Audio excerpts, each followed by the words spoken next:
One. Hi guys, welcome back. SpeakuP Monday here in the beautiful garden underneath the stars of Tropical Nomad. Today, super happy, excited, and welcome to introduce my guest, Yves Becker. Welcome to the show, brother. Thank you. Happy to be here with you. Oh, no, I'm happier, right? So tonight, if you're going to be a person who's interested in meditation, deep diving, manifestation, the blockages that you might be experiencing to get the things or acquire the things that you like, then you've tuned in to the right episode, right? If you're wondering about humanity and how this whole thing comes together in a much bigger perspective, big picture thinking, you've come to the right place for tonight, right? And then finally, you know, if you're kind of, maybe you're stuck, right? Maybe you're stuck in a place where you're wondering, I'm trying some things, they're not working, why aren't they working? Then tonight, I'm sure we're going to have some great, beautiful insights from yourself that we can glean to get it done, right? Let's see what comes through from the universe. We're going to see what comes through. So we're here in Bali, Indonesia at Tropical Nomad. So thanks again, Ichi, Bella, Guzman. Tropical Nomad here in Canggu. It's amazing. My name is Robert Ian Bonnick. I'm your host. I'm an advisor, a coach, a speaker, and a connector. That's what I love 100%. to do, and ask questions. Yes, you do. And you do that very well. Very good.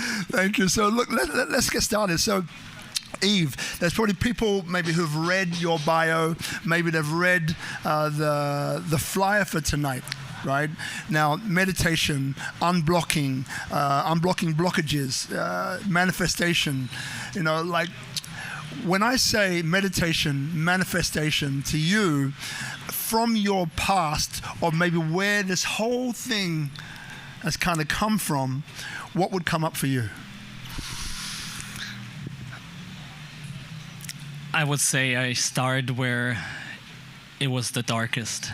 I basically, when I discovered meditation, and I think a lot of you can feel the same, when you feel so trapped and so locked in life that you are looking for something. And I was looking for deep help because I tried it all. I tried therapy, I tried all kind of different things, reading book, trying it on my own, trying to figure out how can I heal this, whatever this was. I didn't know, and I sometimes still don't know what this is, right? We're all on a journey. So,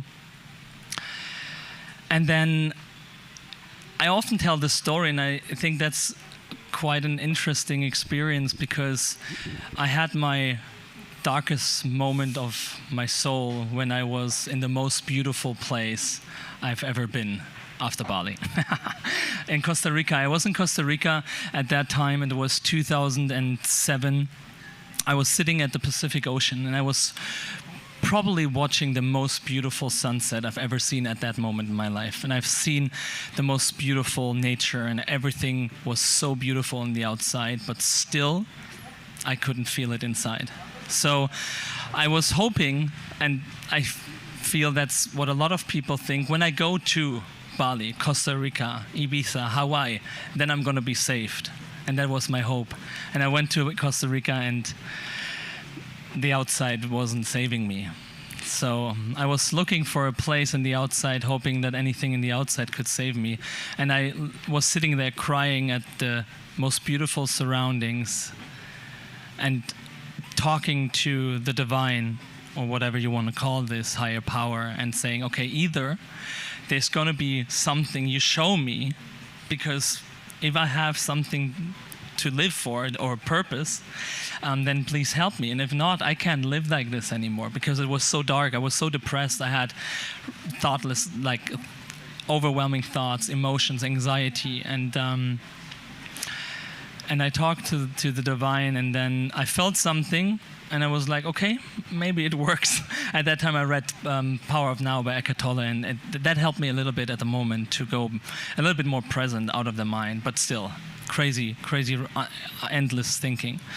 And then actually 6 weeks later, it felt like the universe, as we all have probably experienced that, answered my call. And I met my teacher. I met my first real mentor in my life. And that was such a profound experience, because before I was looking in the outside, somebody to save me. And still there was a person in the outside, but I looked at him, and through looking through his eyes, he made me realize he will not save me, but he will help me to go inside. Like this thing about saving us, right? This thing about, being a passenger and not being in the driving seat. This thing about surrender, right? So then when you talk about saving, like there might be people watching this who are like, well, I feel miserable. I feel down in the dumps. I feel like I'm looking in all the wrong places. I feel that I'm looking for the outside validation through outside sources, right? Exactly. And maybe not looking from the inside out perspective. I'm looking from the outside in. So when I say to you, like some of those experiences of anxiety, what exactly do you mean? If you could share one of those experiences with us, so we can really kind of get into your mind of what. When we say darkness and anxiety, sometimes we're a bit desensitized to that, and we don't really know what it means. And there's no right or wrong here, but it's what does it mean to you? Yeah. Restlessness, consistent feeling of having to look for something outside that helps me to live. And the funny part is, when we talk about this, I remember I came to this world 7 weeks early. I was born 7 weeks too early. And I was in I think it's called incubator, right? Yeah. In English. And my mom told me when I was a little kid, I had such a hard time to rest. I wouldn't sleep as a small kid, and she would walk with me through the city, and I would tell her, Mom, they're there. And then she would go with me because I wanted to go there. And the moment I arrive, I turned the other way and I says, they're there. And she thought I was crazy because I was never where I was feeling arrived as a kid. Very strange. And my mom went with me to all kind of therapists when I was small already. But everybody told my mom the same thing. It's not the kid. It's a reflection of who you are. Ooh. So that must have felt a little bit strange for my parents, but it's true for all of us. We come to this world empty. We come to this world not completely empty, because we take some information through the cellular program and the DNA and etc. But epigenetics and. But my parents were quite restless, fully active, beautiful people. I love them. But they showed me a specific part of life which I enjoy now living, because the other part they didn't show me, I had to figure out myself, the more resting in the moment. And so the anxiety part was basically I always felt not arrived, not present. My mind would always talk and say, go there. You didn't when I arrived there. Oh, you have to think of tomorrow and yesterday. Restlessness. And that overthinking, of course, creates so much in the nervous system and the glandular system and the brain, so much activity. So you feel it's always running, even at night. The mind was running. So and then obviously when you overthink stuff, then you always think that sometimes the worst of the future. So it felt the vibration was quite low at that time, because I also did a lot of alcohol and drugs. I'm not saying that it's bad, but for me at that time it was bad because it was too much for me. So my vibration was low and I felt very dark. I didn't feel my aliveness, my joy in life. So coming back to the moment when I looked at my teacher, at that moment I saw something and I felt something through him. He was outside of me, but I looked in his eyes, and because he was so present, like I've never seen, he's a yogi, he's fully like spiritually, I've never seen that before. And I looked through him, and through him I felt something, and he made me realize what it's possible to achieve as a human. And the next morning, I woke up and I started living a new life. I talked to him the first time I met him for 10 minutes, not really deep spiritual stuff, just random, how are you? What's going on? But he always explained to me, it's not the words you say, it's the present. It's the moment when you're there and you look in somebody's eyes and you feel there's something, because he was empty and something divine was speaking through him in me. And then the next morning I woke up and I decided, new life, new day, and I quit. From that moment, 13 years ago, it's my path. I'm not saying anybody out there, yet you have to do this. It was at my moment in my life where I decided I want to try how it is without smoking the weed, without cigarettes, without alcohol, without drugs, without eating meat. At that time, I needed this extreme cut. And ever since that, I walked that life, and ever since that, I meditated. And this was the meditation as a tool was not the savior. The meditation as the tool was just helping me to lower the amount of distraction that was like a fog, seeing who I am, who I truly are. And that was the first moment of a mentor, what I believe is sometimes necessary, but we shouldn't put the mentor then on a pedestal. You need to let go also of the mentor at the moment when you feel you want to go deep, because in the end then you follow a guru, a mentor, and you have to, this is still inside. So that's how I overcame. It was a path. It was quite a journey to. I was really depressed, and it was amazing. I'm so grateful. I'm still so grateful. So guys, if you're watching this from Instagram, welcome, SpeakuP Monday. We're interviewing Yves Becker about meditation, manifestation, blockages, and all of that stuff. He's an amazing guy, so welcome. Now, the question that comes up, I love how you explained, the feeling of presence, emptiness, allowing a space for the divine to enter. Someone who's watching this now maybe has a thought of what emptiness might look like, right? They might be saying, I love emptiness, but how do I get there, right? My head is not empty. My heart is not empty. I feel all these things. How do I get to emptiness? What would you say? It's a joke. It's really a joke because you can't get it. One of my teachers, mentors, said one thing in the class, and it was blown away, because you probably had this before, right? One person says one thing, or you read one sentence and it hits you. He said, how do you use a map that takes you where you already are?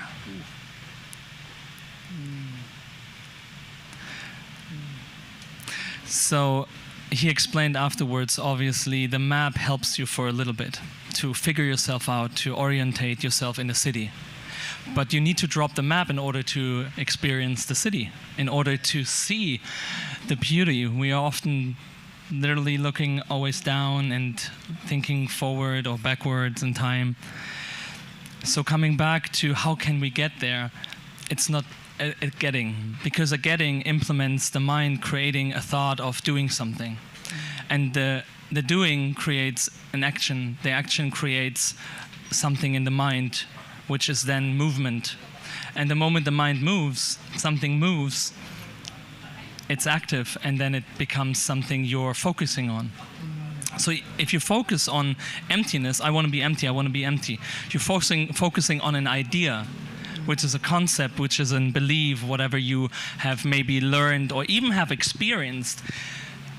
Many people have experienced emptiness maybe in a yoga class, savasana, whatever, for a moment, maybe longer.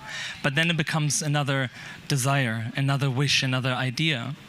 So what I always share with clients and students, and what we do live on Instagram, is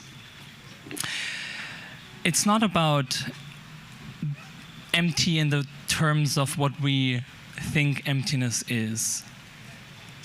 We can be empty with thoughts. We can be empty with emotions.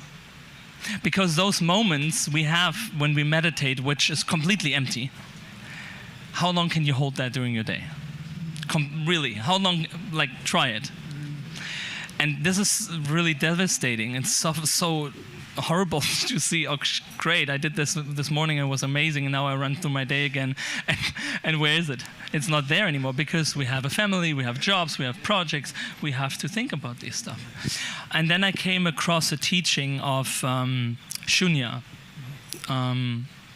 It comes from the lineage of Kundalini Yoga and Satnam Rasayan, has its influence from Zen and non-duality. And what I've learned there was basically thoughts run, emotions come and go, like the weather, comes and goes. But behind the weather is always the sky. And you don't have to do anything to make the sky or create the sky. If you try to create the sky, what you do, you move and the clouds move, and then you're more distracted by making the clouds move because you think you need to move the clouds. So I give always the image, the picture. Don't make the thoughts go, the emotions go, or try to heal them or get them out of the way. It's more they are allowed to be there. You sit and you allow everything to be there. You allow the thoughts, you allow the emotions, and you learn that this is just happening. It's happening. And if you're not participating in the happening, and you are more and more investing this discovery that you are lowering the amount of participating in that phenomenon that comes and goes, you feel empty with thoughts, with emotions, and then you react less. That becomes then the non-dualistic experience, and you become empty because you become nothing. Because that's, for me, what I've learned, the absolute amazing experience. Everything keeps happening, but if nobody is there who reacts to what's happening, who is it happening to? This in Zen Buddhists, they always say, if a tree falls and nobody is there to hear it, does the sound still exist? So if we, it's of course, it's not like, oh yeah, it's so easy. I'm going to do this now. I'm empty. It's like I always say, play with it. Today, this week in our social media channel, we have weekly topics, and it says this week is joy. Yeah. Because we get sometimes trapped in the crazy, rigid, I am spiritual, I have a discipline, yeah, I'm practicing sadhana, and I do my yoga class, and I do my breath work, and I'm vegan, and I'm this and that, whatever. And we forget that it's a game. It's the more we relax into it, the less serious we take it, the more we play it and joyfully experience the thoughts and sometimes the craziness running in our heads, and letting that go, the easier it gets. And it's learning something basically that you know, and it's not a skill that you can learn because it's not a skill, it's nothing. So it's when I was first there, I just started laughing, and actually had with my beautiful friend Louis on Friday. I just had a complete laughter because the cosmic joke. The cosmic joke of joy. It's just life, and sometimes it feels painful, and sometimes it feels empty in terms of I'm feeling worthless, and sometimes it feels dangerous, but to who? And that is the question what I inspire people to discover. Who is there? Who suffers? If we discover that suffering still happens, pain happens, suffering is a decision we make reacting to pain. If we're letting go of trying to solve life, figure out life, doing life, creating life, then life happens through us. You know, pick up on one thing you mentioned, right? So what I love is this understanding. And someone else, maybe they're here. If you are here, thank you for explaining to me like this. Is great. So it's a bit like this, right? So you are, here we go. We got a glass of water, right? Right over here. Beautiful glass of water. Now, if I put that water in the ocean and I put a lid on top, a lid that won't be replaced by tide or whatever, over time that water would probably turn black. The minute that I take the lid off and the ocean is allowed to come into that glass, then that glass becomes the ocean. And this is a beautiful way to see that we're connected to something that's infinite, but we keep putting up these blockages to lead us to the understanding that we're not part of it. We're like, I identify with this body or with this person or with this personality, where in actual fact, we're not. It's far larger than that, right? So on that note, look, I don't ask the questions, remember, they just come in. So if there was a poem that would describe you, what poem would that be? His eyes are like, what? I'm giving him time to think. What? I'm not asking the questions. The funny thing is, now I think about my German class where we had to write poems. And I felt always blocked, like writing poems. Oh my God, because they teach you all these like methods, right, in school, how to write a poem and the history of it, how to say a poem. Yeah. Can it be a...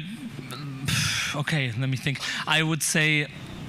Let me give you one of mine. Okay, right? give me yours. And that will give you time to think, right? So okay, people here, if you're watching at home, so we've got like people here in the garden of Tropical Nomad, and I can see, even though we've got lights like in our face, I can see teeth, and I can see images during this. People are cracking up with that one. Like I said, I got no idea where these questions come from. I just ask, they come in. I love it. I love it, right? So my favorite one is, the one which defines me is, it's by Goethe. Right? And it's the moment one truly commits oneself, then providence moves too. So the moment one truly commits oneself, then providence moves too. So those of you in the audience here and those watching here, what poem actually would just, give me some more, what poem would describe where you're at right now? It doesn't need to be the poem for your whole life, but where you're at right now, what poem would that be? Now, providence. So I'm not shy most of the time, and I'm not embarrassed to say when I don't know stuff. Providence, I thought, was a place in New England, right? So you've got Boston, Maine. Providence is a place in New England, right? So I'm thinking, oh, Providence, yeah, okay. But it's not. Providence in this situation means, and then God moves too. So the moment that you truly commit oneself, then God moves too. So what it means is that the universe conspires to support you in the decision that you've made. Now, that isn't always like, oh, you're such a beautiful baby, come in and be soft. No, it can present itself also as a big, fat challenge, one that drives you into fear and other places. But what it is that life is there supporting you, right, to become the 2.0 version of yourself. So through going through and healing that journey, then you become that 2.0 version of yourself, and that's what's supposed to happen depending on what you believe. So that's my favorite one, right? So once more, the moment that one truly commits oneself, then providence moves too. So my brother, back in it's funny, isn't it? Back in Germany, you were blocked with poems, and this is all about healing blockages. So we're doing some work here today. We're doing some work here. We're healing the poem. We're healing the poem blockage. Put it behind you now, brother. Dissolve it, brother. I would say, because when you just said this, I remember it. I don't know if you consider it as a poem, but it's something that it just came through me again.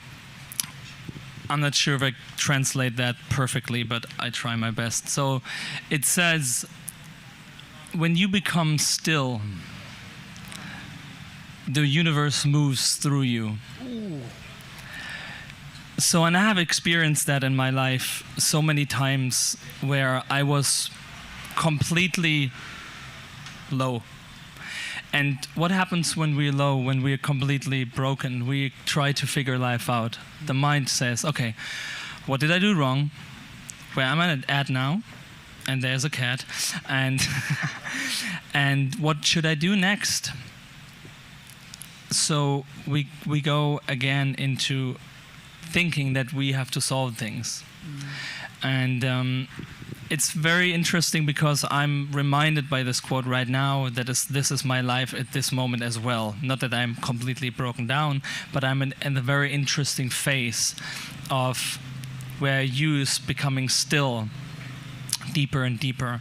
So basically, instead of figuring life out, instead of trying to find solutions, trying to do things, solve things, run around and figure things out, when we become still, then, and we don't do anything, which means in the moment you become still, at the lowest when I was, obviously the emotions come up from the breakup. The emotions come up from the despair. The emotions come up from the failure.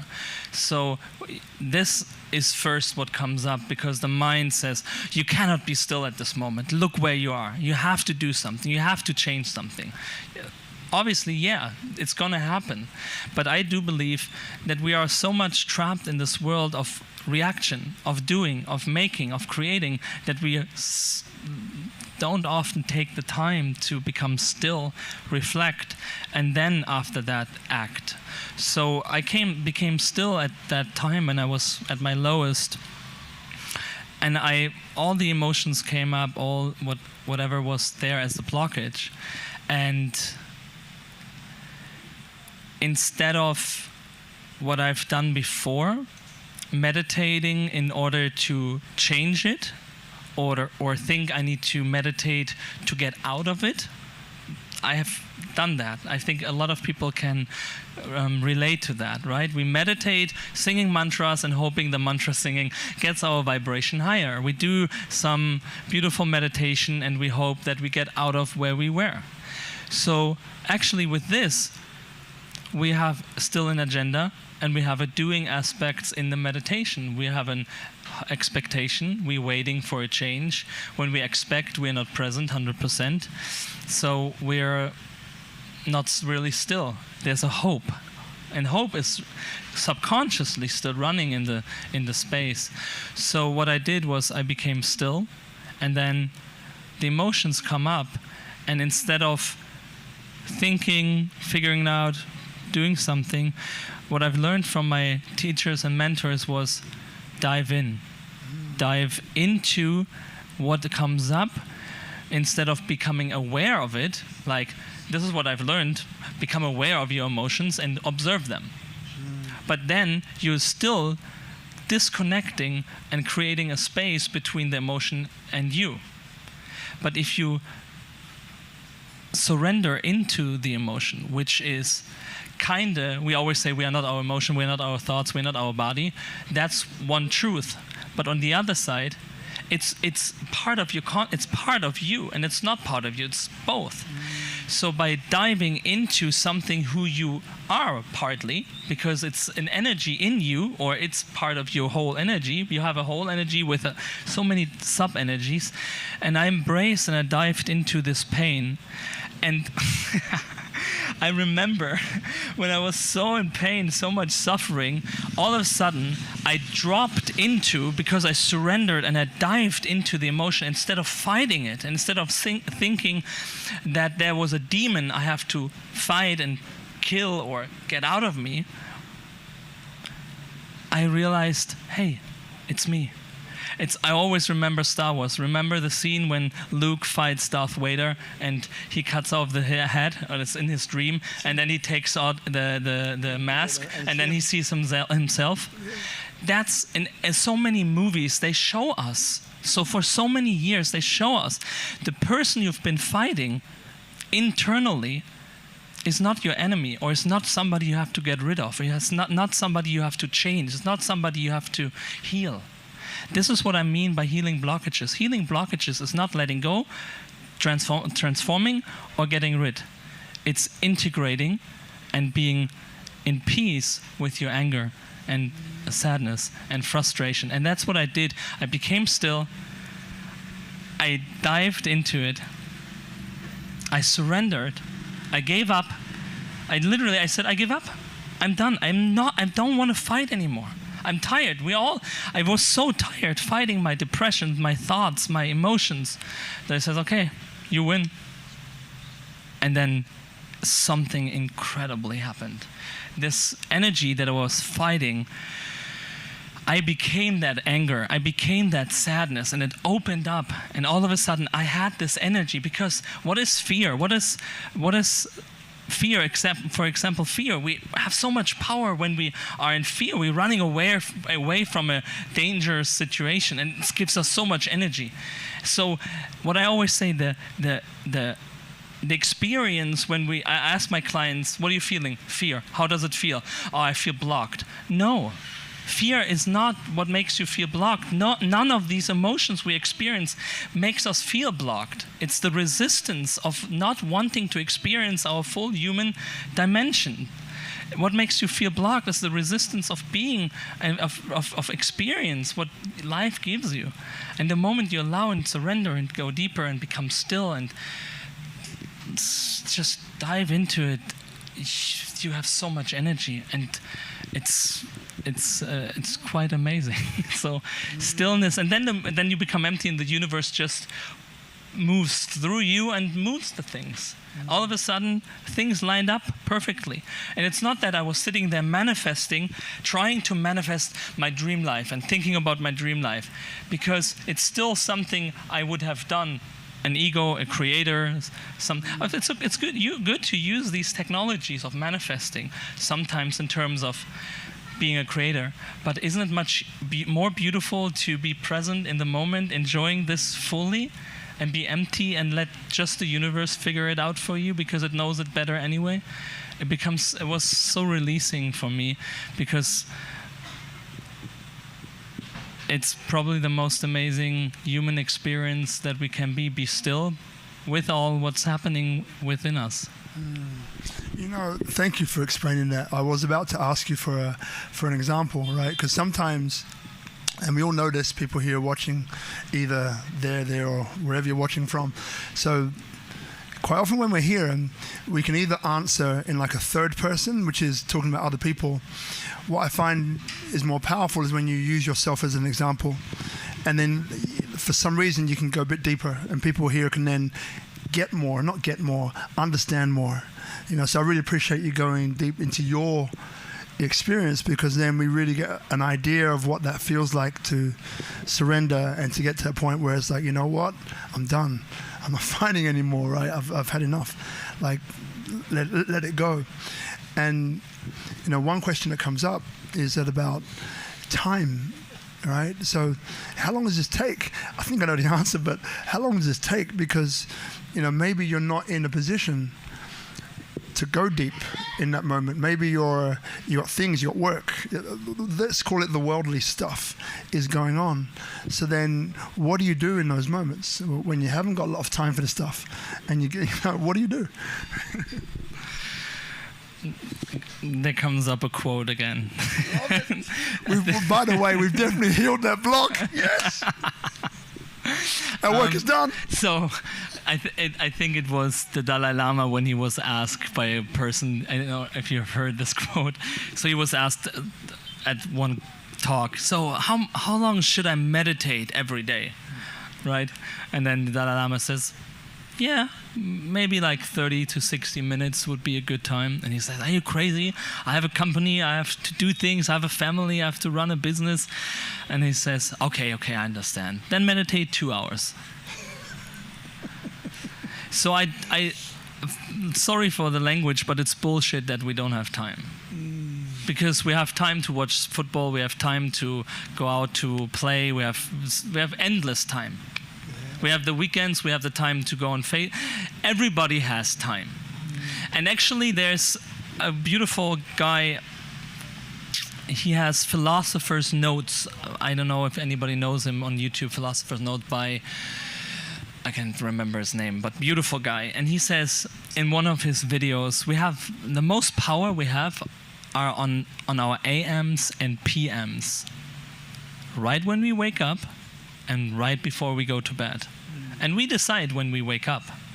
And we decide when we go to bed. So going to bed 20 minutes earlier than you used to, you have 20 minutes to meditate. Waking up 30 minutes earlier, how you have used to it, you have 30 minutes in the morning to meditate. So time is not an issue, because it's not a time thing. It's not, okay, I meditate for 10 years, I'm more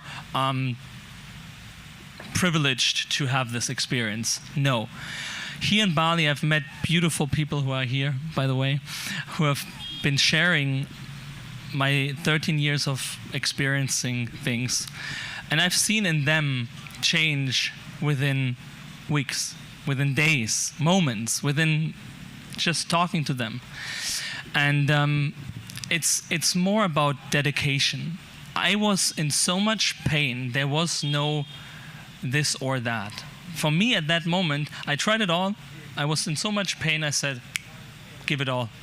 My teacher says, okay, wake up at 4:30 in the morning, meditate for 2.5 hours, stop the smoking, stop the drinking, and you'll see. And I says, great, sign me in. Because I was in so much pain. And so it's more about how much dedication do you have, or how much do you feel now is really a time I cannot do it halfway. I don't believe in halfway. Have we ever learned and have we ever done anything halfway? Have you half loved somebody? Have you half eaten something deliciously?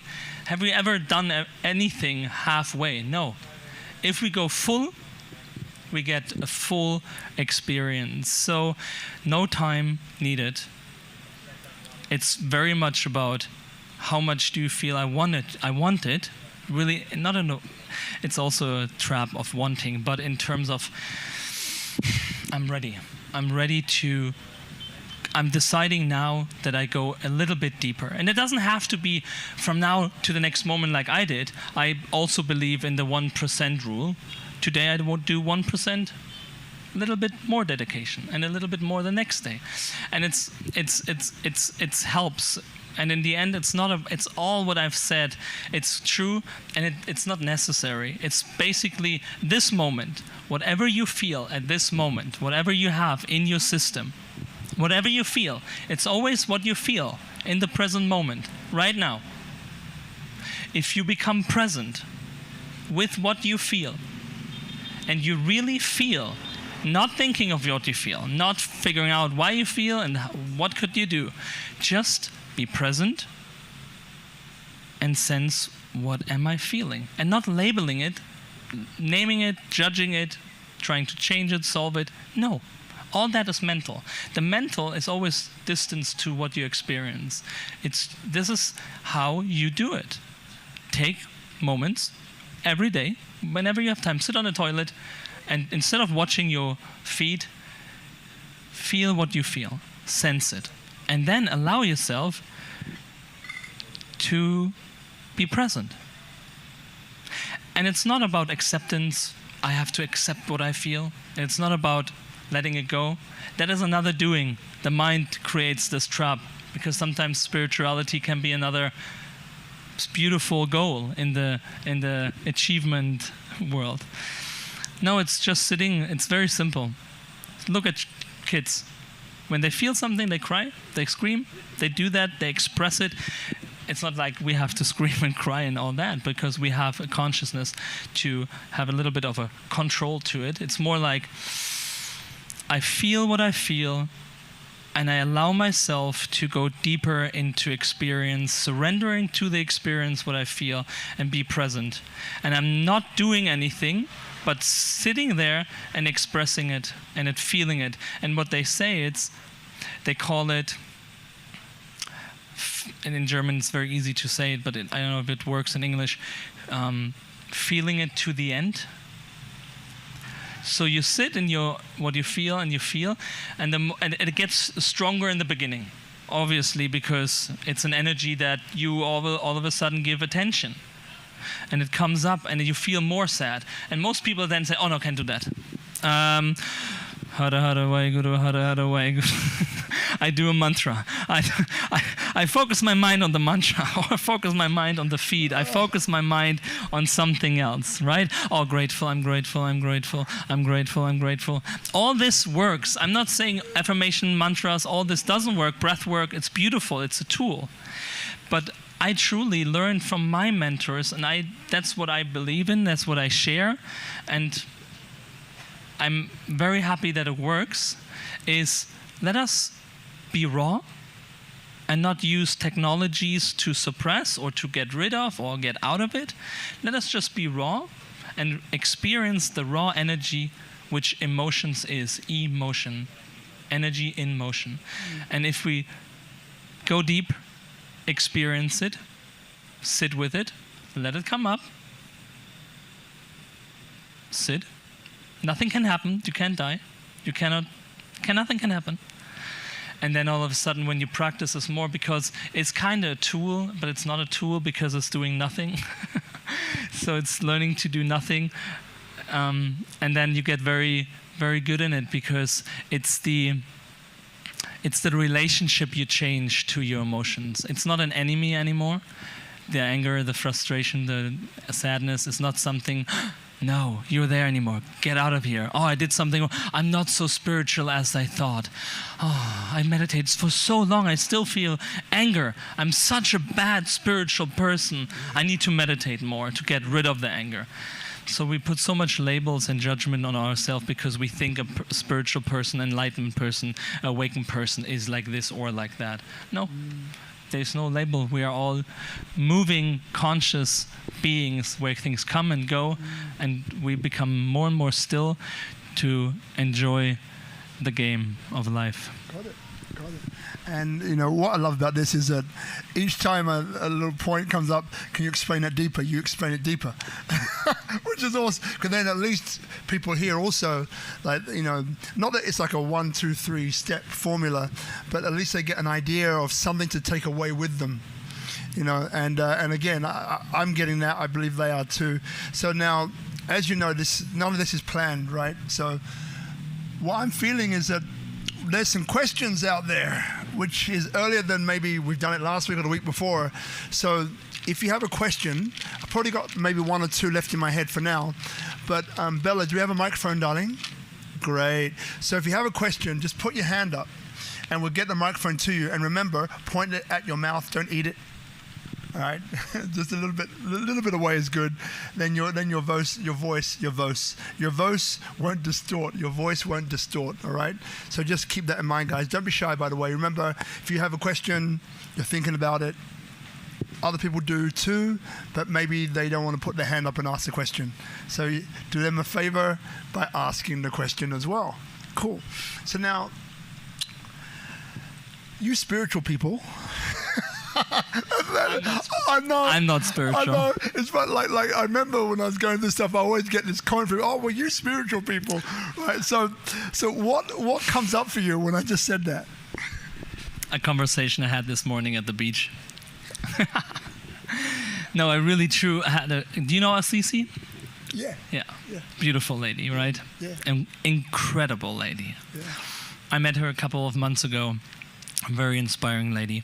So we had a very deep conversation with some of the beautiful people here in the audience, and we talked about everything. But in the end, my beautiful friend Louis said something, because she asked him, so what do you do? Yeah.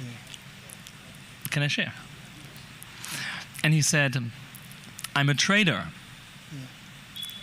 And she said, no, I ask you what you do. What do you do? And you answered, who you are. Are you a trader? Is that your identity? Is that who you really are? So we all probably have read something about the I am or the I am not, which go together as a beautiful couple, the I am and the I am not. So it's very interesting when we talk about, because you said you are. We all always do that unconsciously. We have trained ourselves like that. Okay, you are this. So you are spiritual, and you are vegan, and you are this.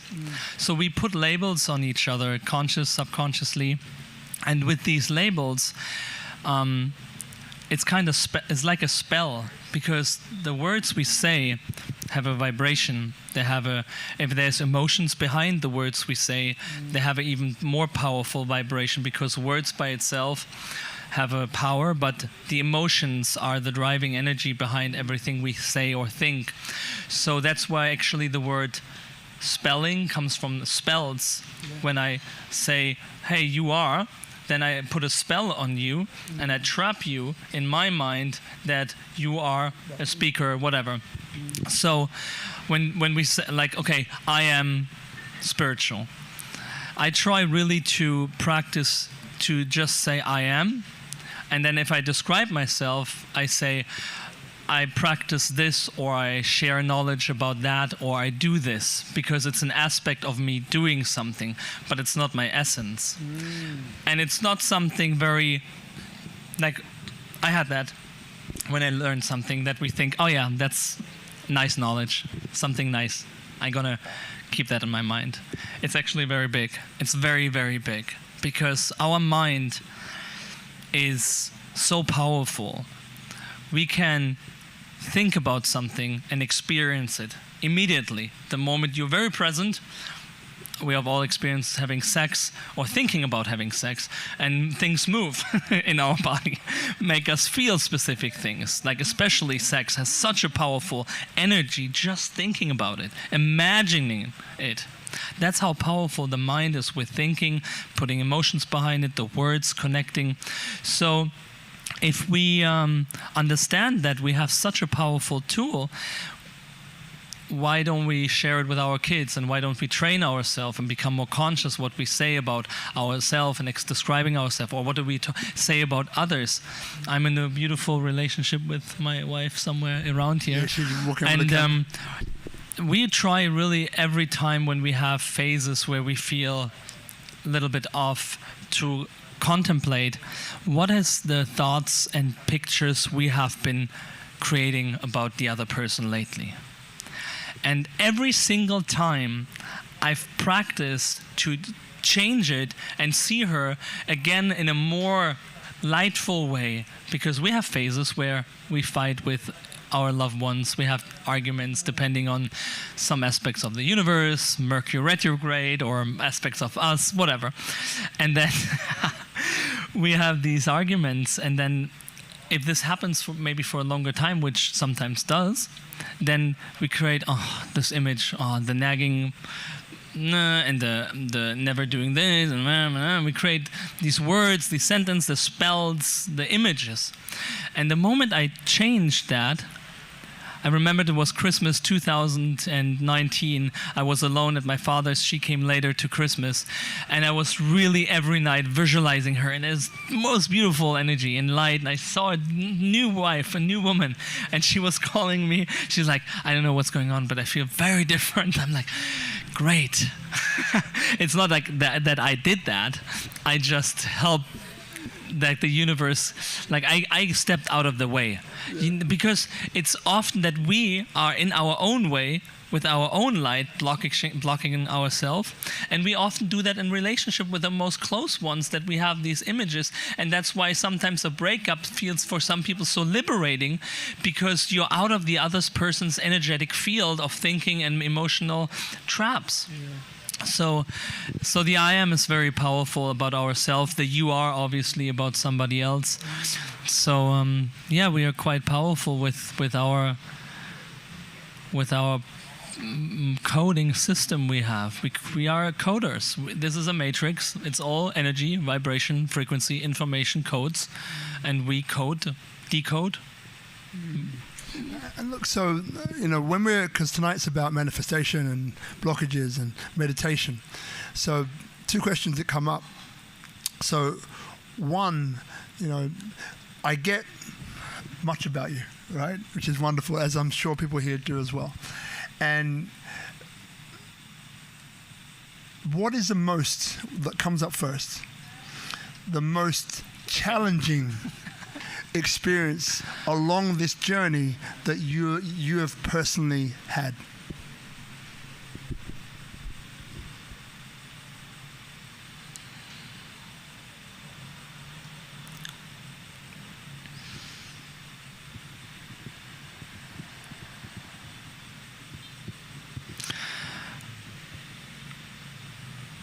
I would say personally for myself, it's such a ride, life. We have moments where we think, oh, I figured it out. Now I get it. And then things happen again. And then you're like, wow, interesting. The most challenging thing for myself is probably it's challenging, and also it's a curse and a spell, a curse and a blessing. It's keep believing in believing that there's something more. Sometimes with the phases of, okay, there's again, like 13 years doing this. I've meditated in the beginning so hardly, so much, and did so many cleansings, and I did panchakarma, Ayurvedic cleansings, and water fastings, and banana diets, and all kind of things to clean and heal. And then I was still sometimes waking up with so much darkness within myself. I was like, I thought it's over. I thought this would be solving it. This would be the end. And this was sometimes very challenging. I often talk to my wife and saying, hey, like in The Matrix, when this guy talks to the other guy at the restaurant, to Mr. Smith, and he says, and he's enjoying the steak, and he's like, I know this is just an illusion. This is just a code in the Matrix, but it feels so good. And I want to forget that this is an illusion. And he says, I can help you with that. So he wants to be reprogrammed into the Matrix to forget there is something other than the Matrix. So on this journey, when we realize how easy was life when I had my, not judging anything of that, it's just my personal experience where I was playing football, going to the stadium, drinking, partying, not worrying about the world, eating my stuff, doing my things, had my days off and on, good and bad. But yeah, I didn't feel really satisfied with that life at that moment. But who cares? You still have the beer and the drugs and the parties that makes you every once in the holidays that makes you excited. So I had that was feeling good. And then when I went on the journey, yeah, all of a sudden you realize there's something bigger, which makes you feel so excited. It makes you feel so alive, and you realize life is so much more. And then yeah, then you have moments where you think, give me the, put me back into the Matrix. I don't want to know all of this. I don't want to know all the fact and truth about this world out there sometimes. But then right away, it's just moments which is challenging. But then I go in stillness and go deep in my heart, and then I realize, okay, we're all here, especially in this time right now, with this craziness in this world. We all have an opportunity to finally come together as humans, not as personnel. T is an identity, which is mask. Persona means mask. And we all think we are a person. We are not. That's what I put on us, a mask, a society, ideas, competition, running for something, running away from something, this kind of darkness, shadow. I think we come in this time right now dropping all the competition, all the me, to more the we. And in Bali, it's more and more lived. Like I've never seen this as much as in Bali, and I've met so many beautiful people I know here in the audience where we have talked about it. And I do believe every single person out there right now who's listening plays a massive, important role in the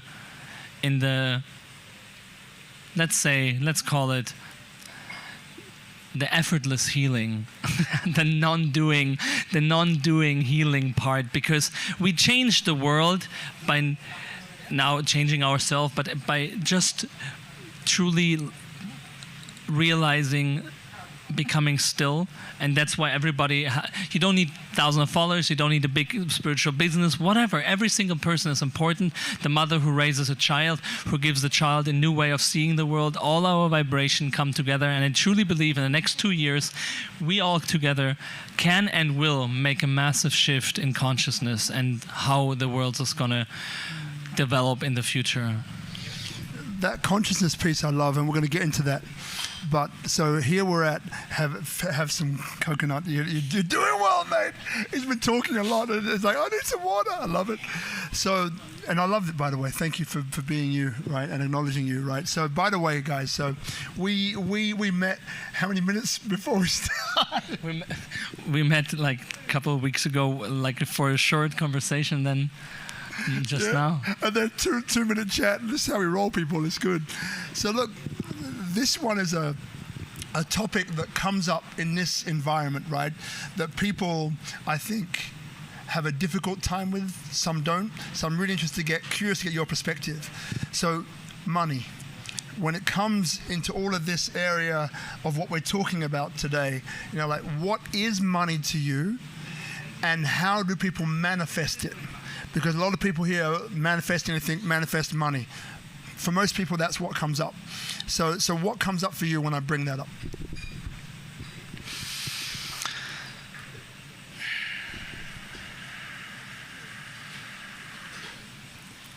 Currency. Translated means flow, right? So money is an energy like everything else. It's a flow. And the Matrix, the program, has created this idea what money is. Like, money is bad. Money changes your personality. Rich people are not good. Whatever, like, I think every country, like we say in Germany, we have so many sayings about money, what money does. Money doesn't do shit. Money is just an energy, like a banana. What can you do with a banana in a smoothie? You can eat it, you can throw it at somebody, you can make somebody fall over it, you can maybe stab somebody in their face with a banana. So the banana is not good or bad, a banana is a banana. Yeah. So is money. Money is just what it is. And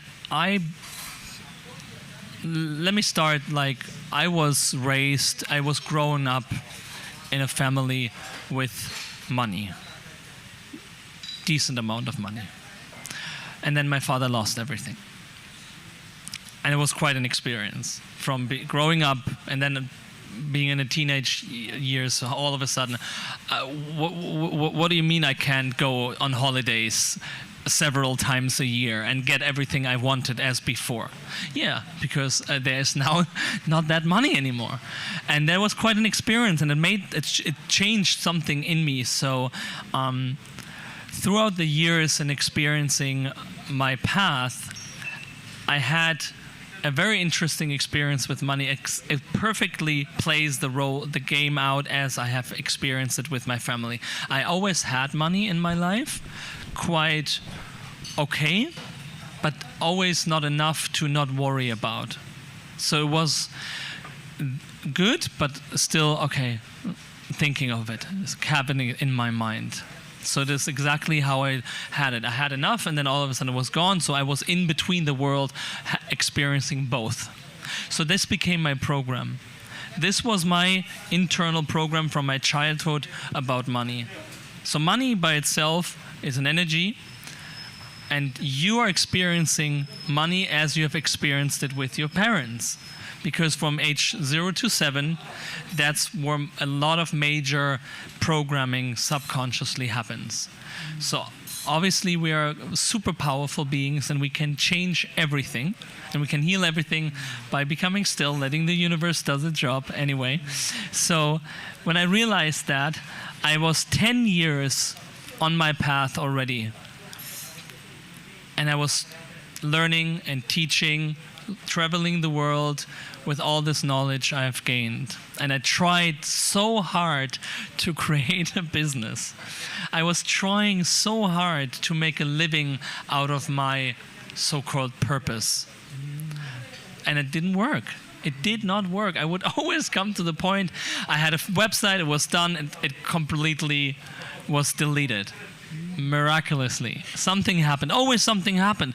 And I was like, what the heck? What shall I do? Am I not meant to be doing this? And I was at the moment, I lost everything 3 years ago, 2018.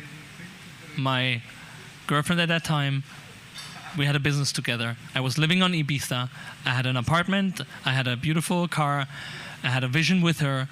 Everything completely planned. Yeah, I have figured it out, finally. And then something happened. Boom. We split. I stayed a little bit on Ibiza, figuring myself out, healing whatever happened. But then I flew back and I remembered I landed in Frankfurt, Germany, 21st of December, 3 degrees Celsius with rain on the sofa at my mom's apartment, with a little bit of money in my bank account, which I saved because we invested a lot in our vision. No car, no girlfriend, no vision, no nothing. Everything gone. And I was like, what is going on? I thought everything is now different. I thought I healed. I thought I figured it out. And obviously something needed to happen, because this was one of the 13 years ago when I had my depression, quite a breakdown, quite a tremendous dark moment. And 3 years ago, one of the biggest, because I don't know. I didn't know. And I needed to realize, stop running after the recognition of my father. I was running after the recognition of my father, trying to do something to show him, because they always said, you're never going to be successful with this hocus pocus, what you're doing.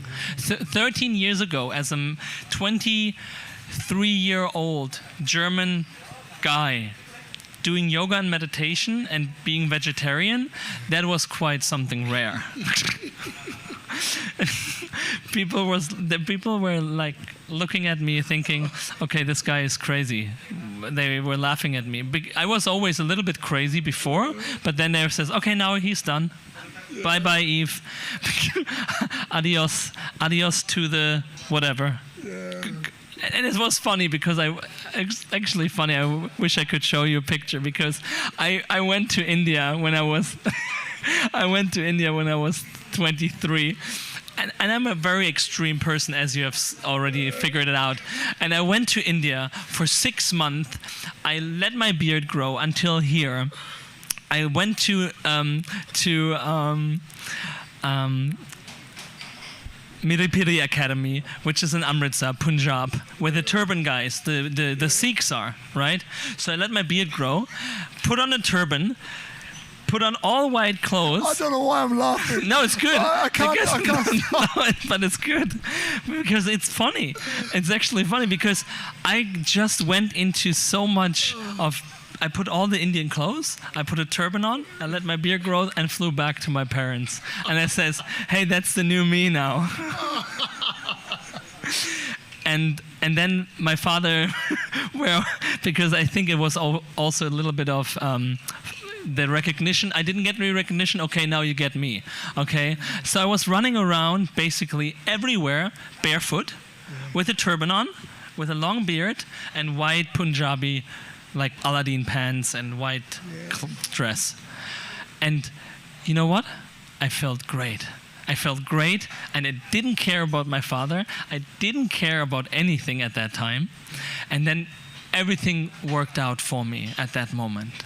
Wow. Everything worked out. I got so much work with, I started teaching yoga to kids. Yeah. I developed a massive business, and then I let it go after a while. And then now we're back to the 3 years ago, everything collapsed again, and I needed to get this lesson again, because I thought I didn't care about my father, but I still did. And then he didn't give me the recognition, so I needed to heal that. Then I met my beautiful wife, who was also in a very interesting change in her life, and we both met first like butterfly, rainbow, beautiful, love experience, like heaven, and then together, hand in hand, we're like, okay, because we came together. We didn't heal we came together, and then we figured out, oh shit, we didn't heal what was needed to be healed. Now we're together. Shall we break up again and figure ourselves out? We stayed together. We helped each other. Things transformed within this year, and then 2018, my best friend said, okay, listen, I've watched you, and you've been talking about this, that you want to go out and share what you always wanted to, but you always felt scared. You always felt not enough, not ready enough, not this enough. You need more knowledge, more this. And he says, you know what? Just post. Make an Instagram post, just one. And the next day, guess what? You're gonna do another one. And I was so devastated because I had no job. I had no clients at that time because everything was created in English with this Ibiza story. And then I said, okay, I don't have anything to lose. And this is how we started 3 years ago. One post became many posts. I went online live and I didn't care anymore. I just was surrendering to the moment. I didn't want to reach anything with it. I just dropped it. I just followed it. And then really like everything came to me, to us, to my wife. That's why we're here. We have now a really beautiful 3 years experiencing developing our company. And then sharing what we always wanted to share. Of course, we still have our ups and downs. We have our moments of not agreeing, let's put it this way. and it's really about manifesting money in terms of finding peace within yourself, that you are not chasing the money. And there comes a Balinese story which was told to me a couple of years ago when I did the water fast. They told me there's 2 gods in Bali. I can't remember the name, I'm sorry, but they say one is the god of passion, the goddess, and one is the goddess of money.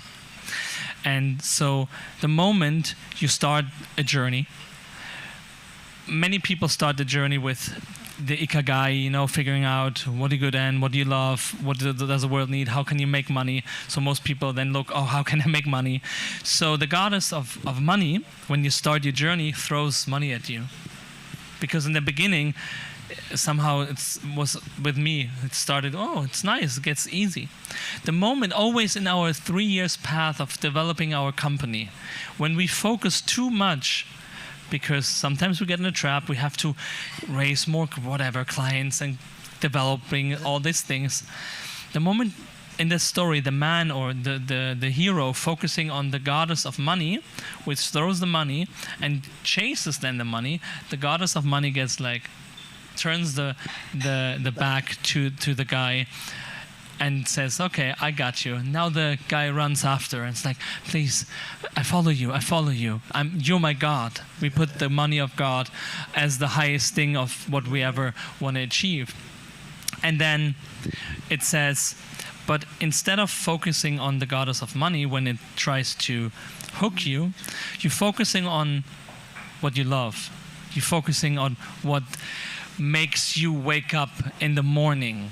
What you would do even if you don't get paid. I know we heard that so many times, and it's really, but it's true, because in the end what we do it so many times, often, every day, for years. If we don't like it or love it, we need to figure something out, because otherwise, why would you keep going with something you don't love? Then stop it, contemplate, become still, let the universe come through you again. So the moment you follow this heart, follow what did Buckminster Fuller said, follow the bliss. Was it Buckminster Fuller? I think so. Follow the bliss. Love it. So follow the bliss, and then the goddess of money comes to you and throws money at you. Yeah. That's what the Balinese say. The Balinese say then the goddess of money throws money, and then you don't turn around. You follow the bliss, and then you look behind you and you have all this money coming with you as a wave of currency. That's a beautiful story, and I love the way you describe it, because it's I get images and pictures in my mind when you man, you're a storyteller, brother. If you don't know, I'm not going to put the spell on you, but you're a storyteller. I love it, right? So question for people here might be, okay, that the flow of money is drying up. So how do you get back in flow with that energy? You sort of said it, but just be very clear with people here, I think, so they get one clear soundbite in a way. I think when you develop a company, developing yourself, we are all kind of a business, right? If you're employed or not employed, you are your own business. That's why we say don't mind your business, right? Yeah. So I think it's always life is a wave. It's always metaphorical, like money is currency, which is flow. Life is a wave, a roller coaster. It's movement. Inhale, exhale, breathing, moving, sleeping, active, passive. It's always the same thing. So I always felt in our company when we reach new higher highs in the developing of whatever, more clients, more money flow, more income, more followers, whatever, it always comes after a low. It always came when we felt, oh, nothing is moving, what's going on, new strategy, do we have to change something? Yeah, there's something we always can contemplate on. Maybe we need to change something. Or what if you don't need to change your strategy, you just have to understand that it's the flow of life. If you look at the markets of trading, if you look at the cycles of politics, it's every time it's biorhythm. You cannot always be super active and be like, yeah, super high on life, and you cannot always be sad. It's not normal. So if you tend to have this or the other, then yeah, there's some things you might need to look at. So when we looked at our company and we felt nothing is moving, I always came back to the question, why do I do what I do? Ooh. And then I realized, do I do it for the money? Do I do it for the followers? Do I do it for a goal? Or do I do it for this moment? This is probably one of the most beautiful moments I have had on Bali. Yeah. Many people might say a sunset, but for me, I come into my most beautiful energy in myself when I'm allowed to speak, because this is in my human design, one of my energies, which is awakened. So when I always with my wife, we said, oh, what's going on? Okay. Yeah, we focus too much on the sales, because we have a business partner who's really powerful in sales, marketing, and having this in mind, which is good. But sometimes I get the tendency from him, because it's his energy. Then I'm like, okay, we need more. Okay, we need to grow. We need to scale it up. And then I'm like, wait. No. More numbers will not make me drive more. More numbers will not make me happier. But then when my wife and me always sat down and say, why we do this? Yes, because we have a vision. We want to drive around in a bus through Europe and teach in schools and universities and reach people and do mobile meditation buses and classes. And then we get this energy up again and we realize we want to share. We want to do this. And yeah, we need the money. And yeah, we need all of this, what we have created in order to do this. But if we get lost in the foundation for the vision, we work for the foundation, which is the foundation of the vision, instead of the vision we're working on.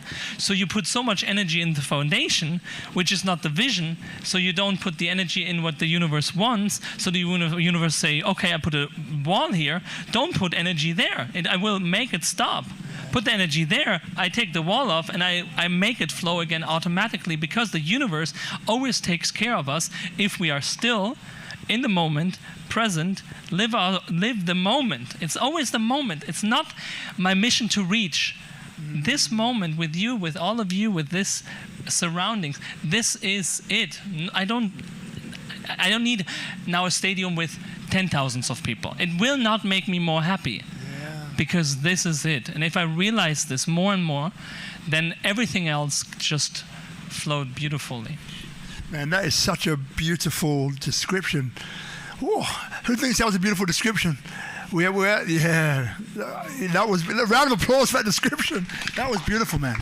Really get it. Beautiful, brother. Thank you. Brother Yves. Brother on Rob. fire, brother. On fire. Thank you. So we're not over, but how can people get in touch with you? Because now, they've felt your energy, right? They get a sense of who you are big time.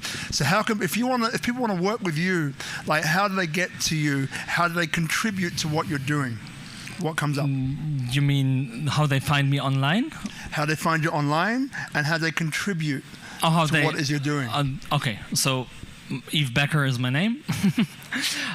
If you go on Instagram, Yves Becker _official, and YouTube and podcast and Clubhouse, yeah, all of this. We do Facebook, so my name, and yeah, so you find us under those things. Unfortunately for everybody, if you come on my social media, our social media platform, because my wife is very much involved. Without her, I wouldn't be here sitting. So this is very important, that it's my name in the front, but she just made this all happen. So without her, I wouldn't have. And also Marcel, who is here, my partner, also in this. This is where we come back to where we need to go. Stop competing. Stop being envious. Let us all come together stronger, more. One of my friends, Alton, is here. He's a very amazing person who is inspiring me, because he's probably the most inspiring networking person. And it's really about coming together, networking, and thriving together. So if you want to, my real big dream is really what I said, creating mobile meditation buses around Europe, then maybe around the world, we'll see, and drive around, and we are already training people to share meditation in a very simple way. As I showed you, we are really simply helping people to, in one session, we have people who come to us, they said, I've meditated for X amount of years, I've never had this. I was like, great, that was you. I'm just showing you a moment, I've just helped you. It's not me. Don't put me anywhere. Don't follow me. Follow yourself and use something I shared with you, because I did the same and it helped me, so it will help you. So my dream or our vision is to create mobile meditation buses and being mobile around the world and going to kids, schools, kindergartens, universities, places to let people come to the bus and meditate and create retreats and hopefully locations where we have high vibe locations where we either create one ourselves or we collaborate with other people, where we can bring meditations on tables. When you're in a restaurant, you see a QR code, you scan it with your phone, you have a meditation, and you meditate in a cafe, you meditate in a restaurant. So what we say, we want to bring modern meditation. So in my description it says science, the whole background about quantum mechanics, quantum healing, epigenetics, neuroscience, neurocardioscience, all this knowledge, combining with the Eastern philosophies and technologies from the old traditions, combining them and bringing them to the younger generation, so everybody basically. And whoever wants to help, we are so happy to spread it around the world, to wherever you are, if you want to support. Right now everything is in German. We're changing this soon. So if you're wondering, going to our platform and you don't speak German, maybe meditate with us on it. Like, we had people coming into our live meditation, they said, I don't understand anything, but I love the energy. Yeah. So we go live every Thursday and Tuesday, 8:30 time, European time, Berlin time, which is, you have to figure out the time, 7:30 London and whatever.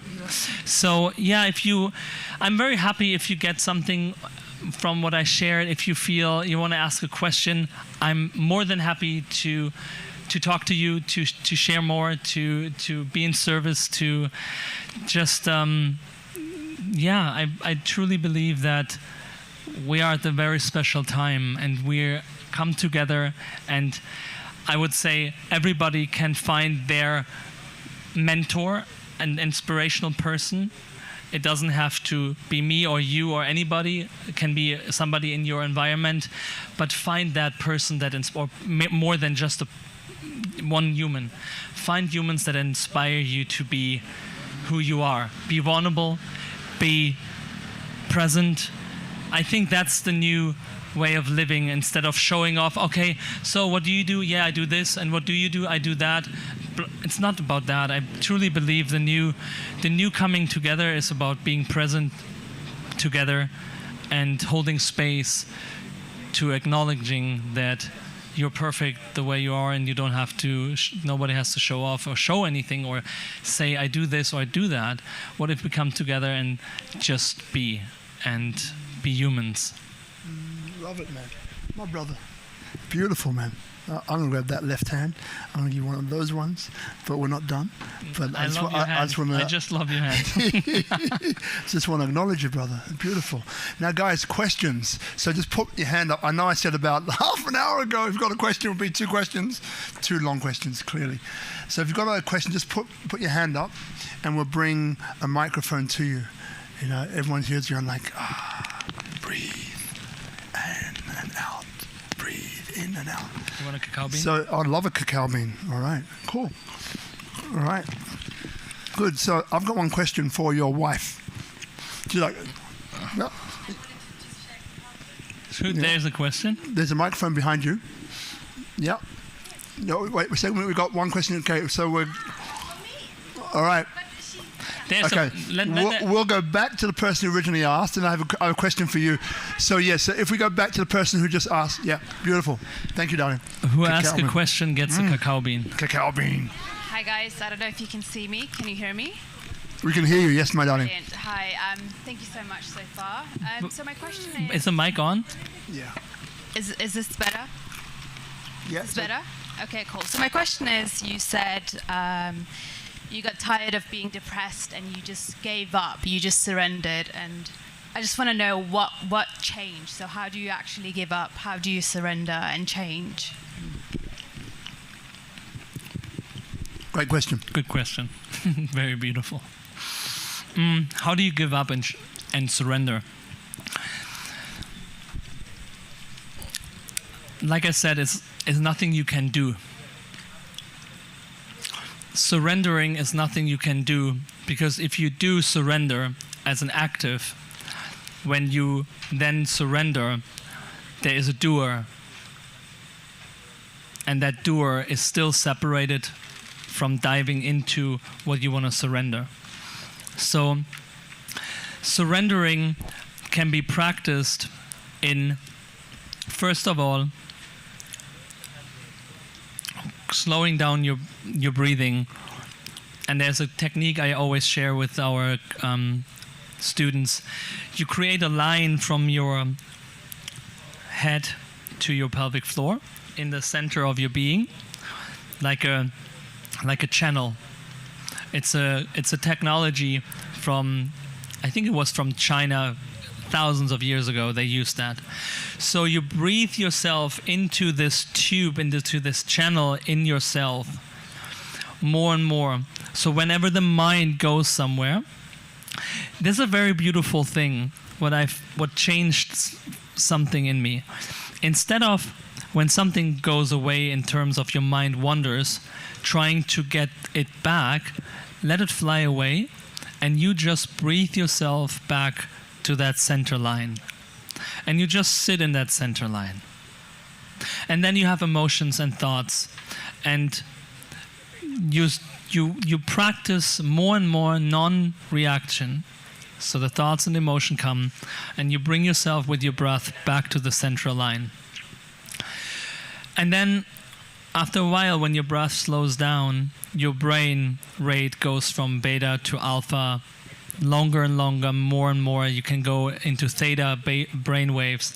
And then you can practice also to dropping, I always say, imagine you go like as an elevator or like a feather. You very slowly flow inwards with the exhalation into your chest area, into the heart. You activate, recognizing this space here, central line, activating. This is a technology which helps the brain to calm down with the breath. And then when you're in your heart, you breathe as if you were breathing into the center of your chest, either with the nose. Sometimes it's better to do it with the little opening in your mouth. And you breathe in, and you breathe in yourself in more into your heart. And then still thoughts run, emotions happening, and no reaction, nothing to solve, nothing to change, just it happens. If you get distracted, also this is just happening. If you get frustrated because it doesn't work, yes, it's also just happening. You will find the moment where you will less and less react, And the moment you do that, then this is a technology to calm down the brain, calm down the heart. The nervous system gets relaxed.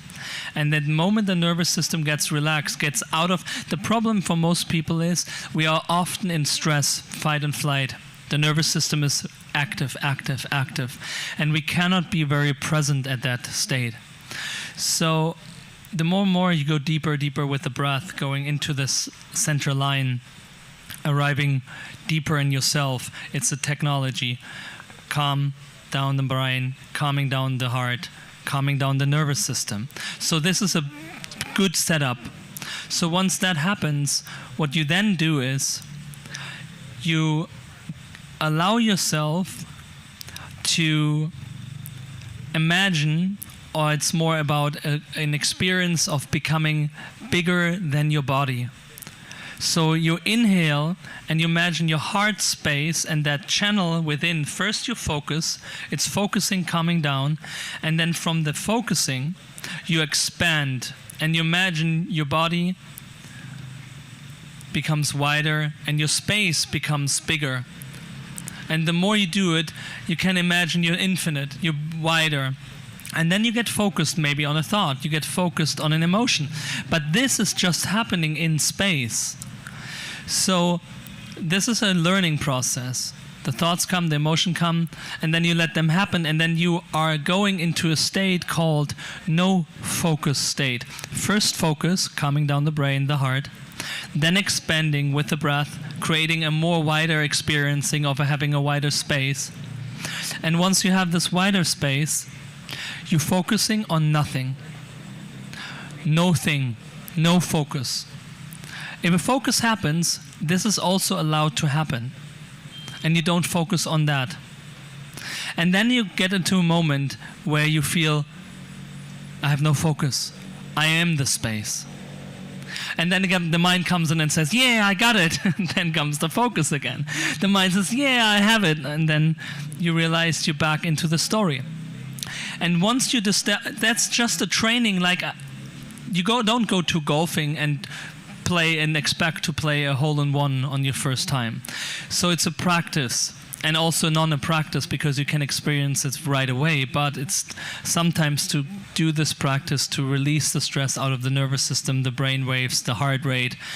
And then once you practice this, you have this wider experiencing of feeling I'm not my body, I'm not my emotions, I'm not the thoughts, I'm a space. Then in this, you look at the emotion that you commonly experience every moment in your life. There's a common emotion we're mostly experiencing, something that is kind of our story, that kind of defines you. Like you feel something for a while and then this emotion, you have a resistance. And what you do, you become present in the space and allow this emotion to come up and to feel it. And you allow yourself that this emotion, you don't observe it, you don't become aware of it, you don't try to get rid of it, you dive into it. And this might take a little bit of time for some people to do because there's fear coming up. I cannot dive into this, I'm afraid. It's okay. Step by step. A little bit more. It's not that we always have to go all the way. That's why meditation is for so many people such a hard thing, because they think they have to do it right away perfect. Or there's no perfect. There's a process. So you allow yourself to dive a little bit deeper into this emotion which you have not wanted, you didn't want to feel for a while. You're trying to get rid of, you're trying to change, and you allow yourself to feel it. And you surrender to it. You become it. You are this energy. You allow it. And you observe yourself that you change the position of the reference point from where you look at the emotion. Instead of looking from a point in your consciousness, you're dropping that point and you drop into the emotion. And the more and more you practice that, all of a sudden, you realize there's no emotion happening to you that you have to change or heal. The only thing we learn in this practice is that you stop fighting against something that is part of your consciousness. You are the space in which everything happens, and you allow yourself that everything flows, and you let yourself fall into the experiencing of what happens. And the moment you lose yourself in non-reaction and everything just happens naturally to nobody, there's waking up moments, deeper and deeper. And then there is the stop of the moment of the person trying to change or do something with whatever you feel.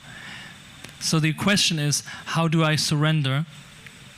Is already the mind trying to figure it out, to do something, to surrender in order to change the emotion. Surrendering happens naturally when you give up.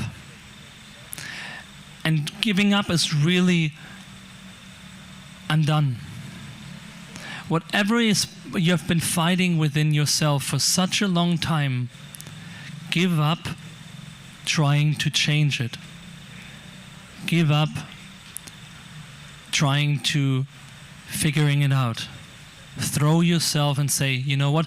In Buddhist, they say, you give yourself, imagine this energy you're always fighting was like we call it a demon or a shadow or something in us we are trying, the enemy. What if you give yourself to the enemy and say, you know what? Take me. Take me. I'm done. I'm done resisting, fighting. You have won.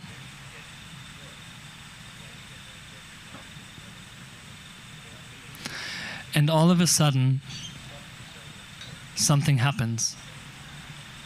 It might not. But if this is a true practice which liberates so much in us, because we realize what we have been fighting is an illusion. It's the idea that this is something I have to change, I have to get rid of. It's not changing or letting go. It's integrating that you're allowed to be angry and you let it just be. Because if there's nobody who's angry, then anger is just an energy moving. So, yeah. When you practice this, it will help. Was this a little bit helpful?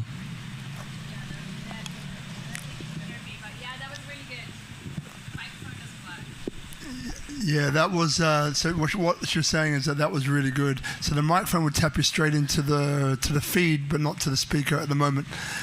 Very complete answer, great question. Now what comes up is that there may be some people who are experiencing or who have experienced some major physical trauma, as deep as you want to go down that rabbit hole. So is it the same process for them with some very physical, mental, emotional, maybe even spiritual trauma that they're feeling?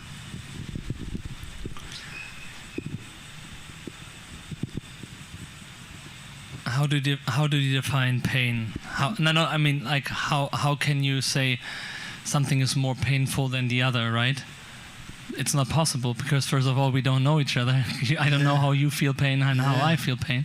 Let me be more specific. No, it could be rage. Yeah, I know. I exactly get what you're saying. It's just, it's very interesting because we're saying something like, if somebody's been, like, let's say, a child gets hit, or a child gets cursed at, words. What is more painful for the child? the slap with the hand or the slap with the words. Pain is pain for the moment the person experiences it. And now we're like people or thoughts come in, but this is more painful. Like a broken leg is more painful than just hitting your toe. Yeah. But the process is the same. It's just sometimes needs maybe more time. And time doesn't exist in this process. So we think, I have such and such years of trauma with my partner, my parents, whoever.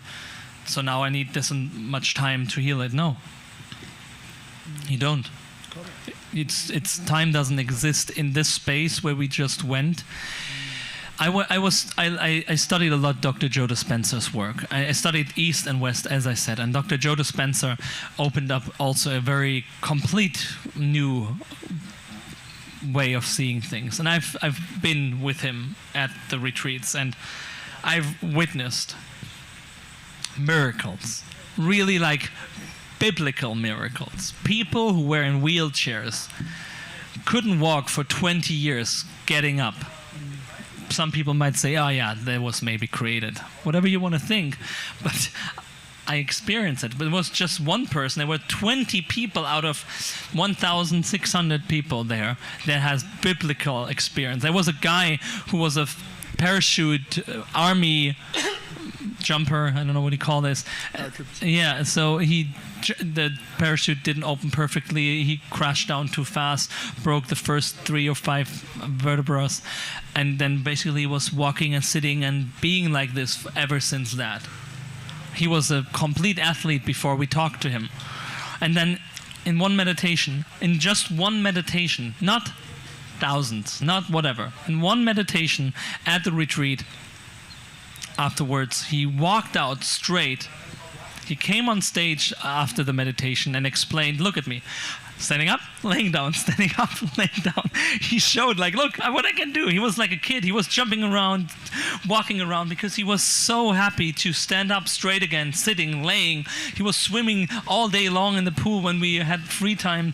So it's not time, or if you had massive traumas in your life. That's what Dr. Joe always explained. It doesn't matter how traumatic your life has been or how much pain you have. In the moment you become so present and you surrender and give up trying to fight, change, or do anything that you have been fighting for. And he always says, step out of your way. If you step out of your way, your story, because your personality creates your personal reality, which is your energy creates your thinking, your emotions, your energetic field, your state of being, your body. If your body is connected to a personal energy to create a reality, if you change your personality, because in meditation, you not keep thinking the same thoughts because you disinvest and disconnect from the story, then all of a sudden there's a new neural network which triggers new neurons, new glandular expressions, new nervous system, new information, new vibration. Everything becomes new in you. The immune system gets triggered again. Everything gets into recharge and homeostasis and rebalance and complete coherence, brain coherence, heart coherence, and complete coherence. And they have measured it years after years. They see people doing this technique we just did. Coherence is created, and all of a sudden you give up, and an energy and higher intelligence, and that's what Dr. Joe always says, we need to demystify the divine. It's not something, it's something very logical, it's something very rational. The divine is a God, G-O-D, generating, organizing, destroying principle. It's a creator, which is like a programmer. You make a program, a software, you code something, God codes something. So if you step out of your way. If this divine has created this, and one day take it, it can take care of it. So you don't need to take care of it. You don't need to do anything. You just need to learn to surrender, step out of the way, let this energy come in, which comes in naturally the moment we stop identifying with this idea, becoming the I am not. We give up. All of a sudden, the body starts moving, the energy comes in, and the energy basically takes care, moves the vertebra right away, takes care of the immune system, whatever disease you have, everything is literally possible to heal. And this is the message I'm bringing out to the people, because I truly have seen it myself. I've got diagnosed with the irreparable irreparable meniscus, not possible to heal, had to get a surgery, didn't do it, meditated for 6 months, invested the time. It's sometimes you need to invest a little bit of time in order to get the message. Why did I get it? There's a story behind it. There is a lesson I needed to learn. Getting on my knees, bowing down to the divine, not thinking too much, from here to this, to the ground, to giving myself to life. And the moment I realized, learned the lesson, the meniscus healed. And ever since that, I ski, I snowboard, I play tennis, basketball. Everything is possible again. And nobody knows how this was possible, because it was not possible that this thing, it was trapped in my kneecap. It could not get out, and it got out. Same with, I had a problem with my vertebra. And so many people I've heard from everywhere around the world who come to us, they practice what we share. They give us daily messages of miracles. And again, it's not me. I'm not a guru. I'm not a healer. I'm not here to tell you what to do. I'm just here to inspire, and you figure it out with this formula. Just to give up. Give up. Stop trying to figure it out. Stop trying to heal yourself. There's a higher power who knows everything, who has created you, who will help you. You just have to give yourself to it. And then miracle happens. Thank you, my brother. Yeah. Thank you for holding the space. Welcome, man. So many gems in here, and this one obviously has been a little while. Like I said, we don't pre-plan this. Now, there was a question I wanted to ask your beautiful wife. Yeah. So grab a microphone. One will be given to you, and then we'll give it back to whoever's going to be next with that question. Right. So now the reason why I'm curious here, because anyone who's been in a couple or relationship knows that there's always aspects to it, and we bring different aspects to our relationships and to what we do. And I love what you said earlier on about, really it's like a triangle, right? So you've got yourself, your partner, and there's those things, and then you have the relationship. And the idea is that the best parts of you migrate to this container we call a relationship, and then this relationship has this opportunity to heal one another, if that's what we need, as well as doing ourselves, as you just mentioned, tapping into the energy, but also to create this window of limitless opportunity and possibility, right? So, okay, so my darling. Yeah, hello. And I've seen you walking around tonight, and you carry this beautiful energy around you. You're very open, but also very organized. And I see you taking the pictures and doing all the stuff. And Bella, take some pictures if you haven't already. Now, so for you, my darling, what has been the most challenging thing for you in all of this process that we've been talking about tonight, or this journey? Let's not call it a process, let's call it a journey. So whatever comes up for you. I think it's up. Yeah. Yeah, I think the microphone cable I have to... Whoa, bit of feedback, it's okay. Or Danny, you can grab this microphone here if you like. Wait, maybe now it's working. Yeah. Good? Yeah, I think it's a very personal process and progress, because everybody is unique, and I think... Wait a second. You're beeping. good. No, you're good. You're perfect. Yeah. And we are all originals, and I mean, like the way that I exist in this incarnation, in this body, with my talents, with my challenges, what I have, this is unique, and I have to figure out my own way. And this is what Yves also said. We can inspire, and we can just, like also our teacher says, you have to be that presence, and you have to be that light, and you have to do it first. Nobody else can do it for you. So you have to do it, you have to be it, you have to figure out your way, and therefore, or then, other people might get inspired and lose their fear of just being themselves. because it's all what you need. It's all inside of you. We don't have to become something. You're ready. You have already everything inside of you. So I think this is personally for myself to understand that I can drop the fear and the concepts that that have been created, because everybody has it from birth on.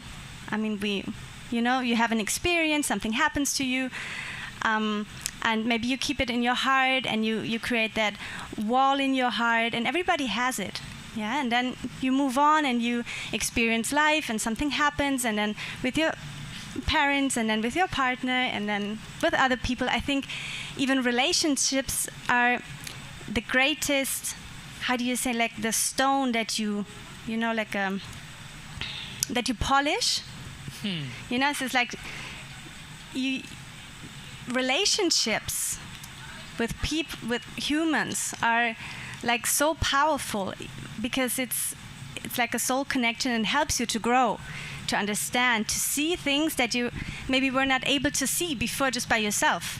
And then somebody comes into your life, and even if it's a love relationship or maybe another relationship, and then you understand something about yourself, about the other one, you learn something about life, and then it goes up and down, and you experience life. And so just to trust yourself and to understand who you really are. Like, we're all sound beings. We're like, in the essence, we're all light, because the whole universe, like Tesla said, it's all vibration, energy. It's frequency. And this is what we actually all are. So this is super interesting. And if I lose the fear of just you're fine. We can hear you perfectly, darling. We can hear you perfectly. Yeah? Yep. If I lose the fear of being, or presenting myself who I am and how I am, and just not to care about what other people think or might think about me, because I'm doing this, or I'm like that, or I laugh like that, or I talk like that, or whatever. It's all concepts. And if I can drop that and just create that loving relationship with myself first, and say, oh, I'm like the most important person in my life, because the only responsibility I truly have in this incarnation is the responsibility of taking care of my own soul, of my own path. I don't have to take care of my husband. I don't have to take care of my mother, of my children, if I ever have one, or my sister's children. And to understand that, because if you take care of yourself, if you love yourself, and if you really nurture yourself, then this natural process is switched on, because then you're overflowing with light and you're an inspiration. And so by taking care of yourself, you take care of other people, you know? And in a relationship, of course, sometimes, so you want to, how do you say? No, some fun parts come up in our relationships. No, of course, you try sometimes to want it your way, or not by intention, but you want to change something. And women are, because it's our energy, because we're like the moon, we're a circle. We have this creative, powerful energy, and the man or the male energy is more direct. So there's like sometimes communication problems, because my universe looks totally different than his. And the view of, you have your own view, and then it's all right, because this is my view, and this is very subjective. Yes. Because we create our reality. I create my reality. I have this power. And to understand and honor this, and go into resonance and into my power, and connect with myself, and not to be afraid of who I am. And then it flows. And then I see it in my outside world. All of a sudden, things are coming to me. The universe is taking care of me, because I take one step in the front, and I say, okay, here I am. I'm ready. Please show me now. Take me, because I don't understand. And why did this happen to me? And why did I had to endure so much pain here? But now, I want to know it, because I have the feeling there's more for me in this universe, in this world, in this life. And so I say, okay, I take one step forward, and the universe magically comes like 100 steps towards me. Yes. And this is really powerful. And then you see it happen, because when you take care of your own shit, of your own stuff, Shit? yeah. Your own shit, to say it out. And Call it out. if you take care of that, because nobody else can do it, and it's about responsibility, not to Yes. be a victim in life, because everything happens for a reason, and sometimes you figure it out years later, but it has a reason, and then, so then it flows, and then, you understand that it's all perfect, and we are all perfect. How we are, we don't have to do anything. Don't have to achieve anything more. It's about loving yourself, and when you love yourself and you're in tune with yourself, follow your heart. Everything else is a side product, like money, like joy. But of course, it will be ups and downs. And to understand that it always will be like that, not to lose the patience and the trust, because we are so impatient. But I have to always remind myself, be patient. There's another phase coming. I'm a woman. I know my creative power. I can be up. I can be down. I can be to the side. Like, I can turn myself like in circles. This is normal because it's my creative power. I can be everything. I don't need anything because I'm whole. I'm that. And it can go the one way or the other way. So I learned my lesson, and I'm still trying. But I know that it's all divine, and this is the process, this is the waves of life. And so I have patience, because tomorrow is going to be different. And as long as I have the power to lift my head out off the pillow, can get out of my bed, I have everything I need to create my life and to have a new opportunity to just make everything possible that I love She's to make very possible. good in that. She's very good in that. Thank you. And you too. And it's not only me, because I can do it. I think everybody can do it, because we saw so many people doing it, that it's not just... Because then some people say, oh, it's for her, but not for me. No, that's not true. Everybody can do it. You just have to trust yourself, and you have to be brave, because it's not always easy. The step towards yourself. It's a decision, and you have to be really. We have faced massive challenges in our relationship. Definitely. Like really dark stuff. And she always said, she is very good in what she just explained, in waking up every morning, even if shit hits the fan. She is her energy moves me a lot. And she always said she's much better in right away saying, okay, let's drop it. And she always said this thing to me, we keep our hands together, even if the heads roll. Even if we fight and have troubles in the outside world and things go wrong, the heads roll, right? We have fights with each. And this is very important, that we don't have this idea of a relationship, of this Hollywood illusion that there is a relationship out there that's gonna be so beautiful always. Rainbows and butterflies and colibris out of my ass every day. No, fuck that. Not possible. Keep your hands together. If the head rolls, get the head back, put it back on, and go. That's what we keep doing. The other puts the head back on the other person, and then we wash it off. We say, okay, now we had a dark moment. We said things we don't mean because there was something happening, but now we're stronger. We get back on. So many people have not believed in us. So many people have said, how can you actually do this? And we always say, we're like Benjamin Button. You know Benjamin Button, the movie? No. Our relationship is kind of reversed. When we met, we kind of fell in love, then it dropped, and then we felt like, who am I here with? Who are you? Why am I with you? Why am I here with you together? It's crazy. And the longer and this is what we share, because we also share together our experience and relationship with others to help others to understand relationship is not about love, period. relationships are not about love. This is why Hollywood and Disney screws kids from the first moment up with all this fairy tale romantic bullshit. I'm sorry to say this, because everybody follows this, then they Tinder their shit out of each other, and then they find one and think, oh right, now I got it. First 6 months, 12 months, yeah, this is it. And then shit hits the fan, things pop up, and then you realize, you think, because you have this concept in your brain from your childhood, there must be this person, my soulmate must be out there.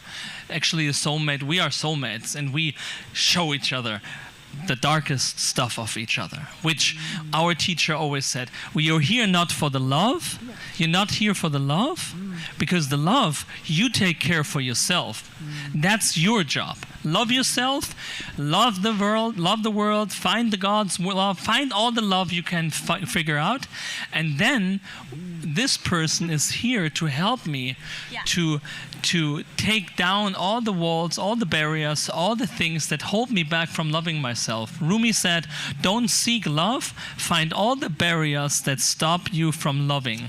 So she is the one that shows me all the stories, all what we all have. Yeah. So this is a total different perception of relationships, what I see and what we share and what has changed our relationship, because I'm not with her that she loves me. I'm not with her that she makes me happy. I'm not with her that I have a good life with her. I create my own life. I'm loving myself. I'm happy. I create all of this. I'm overflowing, and then I meet her.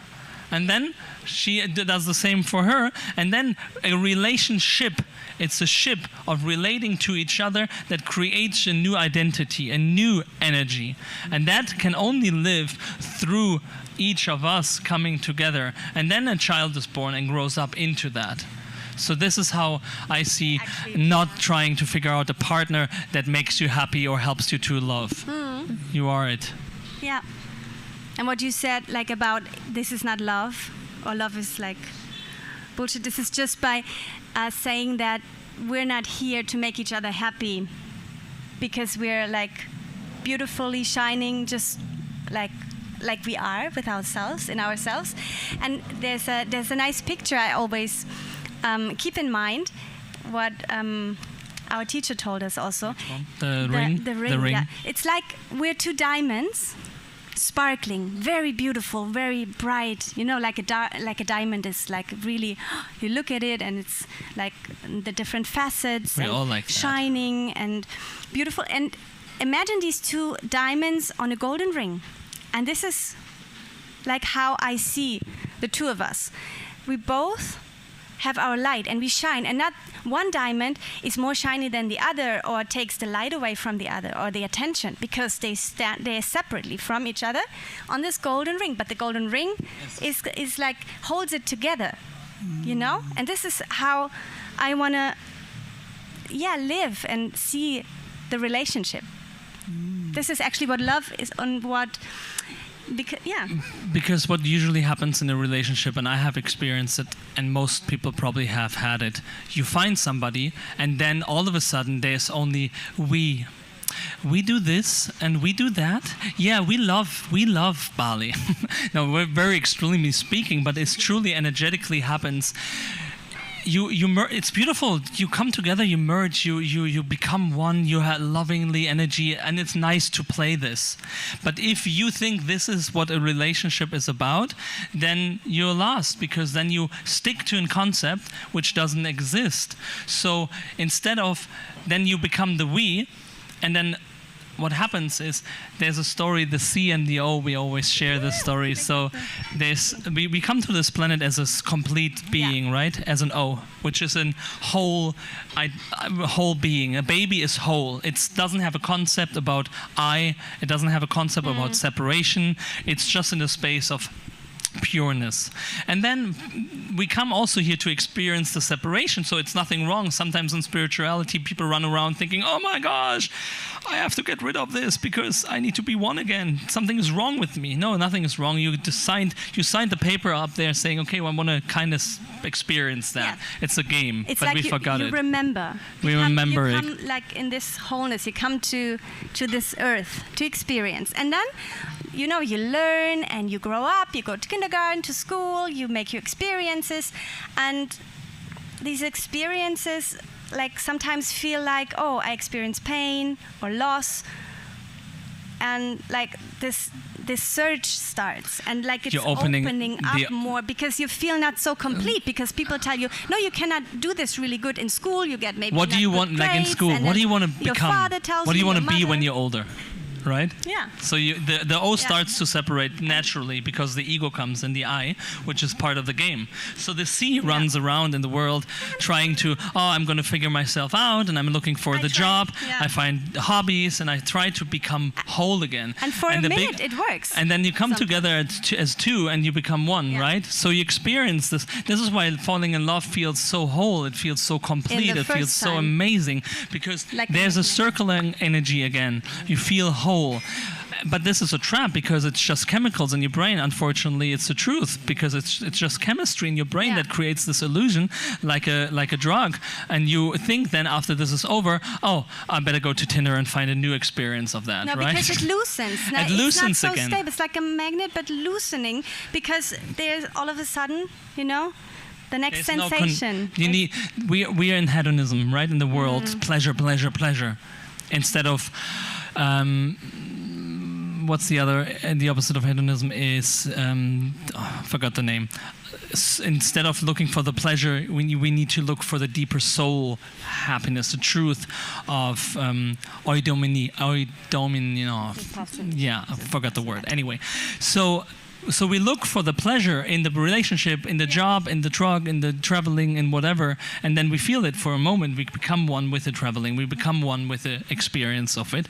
But then it gets loosened again because everything that is created through time and space, a relationship coming together, falling in love, is something created through time and space, will go through time and space. So every experience we're looking for is a superficial surface experience of an emotion coming up, pleasure, joy. But it's all part of the plan. It's part of it. It's okay. So, but what we really want is this deeper experience of peace, of inner arriving, powerful, centered self. So with yourself. So, and you will see, instead of like we in the beginning talking about in the outside world, I was running around trying to plug myself into the job, into the world to become the O. Yeah. So then we figure out we can become the O by ourselves again, by meditating, by whatever we do. Yeah, so you sense it, but you actually don't do it. It's there. This is just, the C is an illusion. It's the mind made. I'm not complete.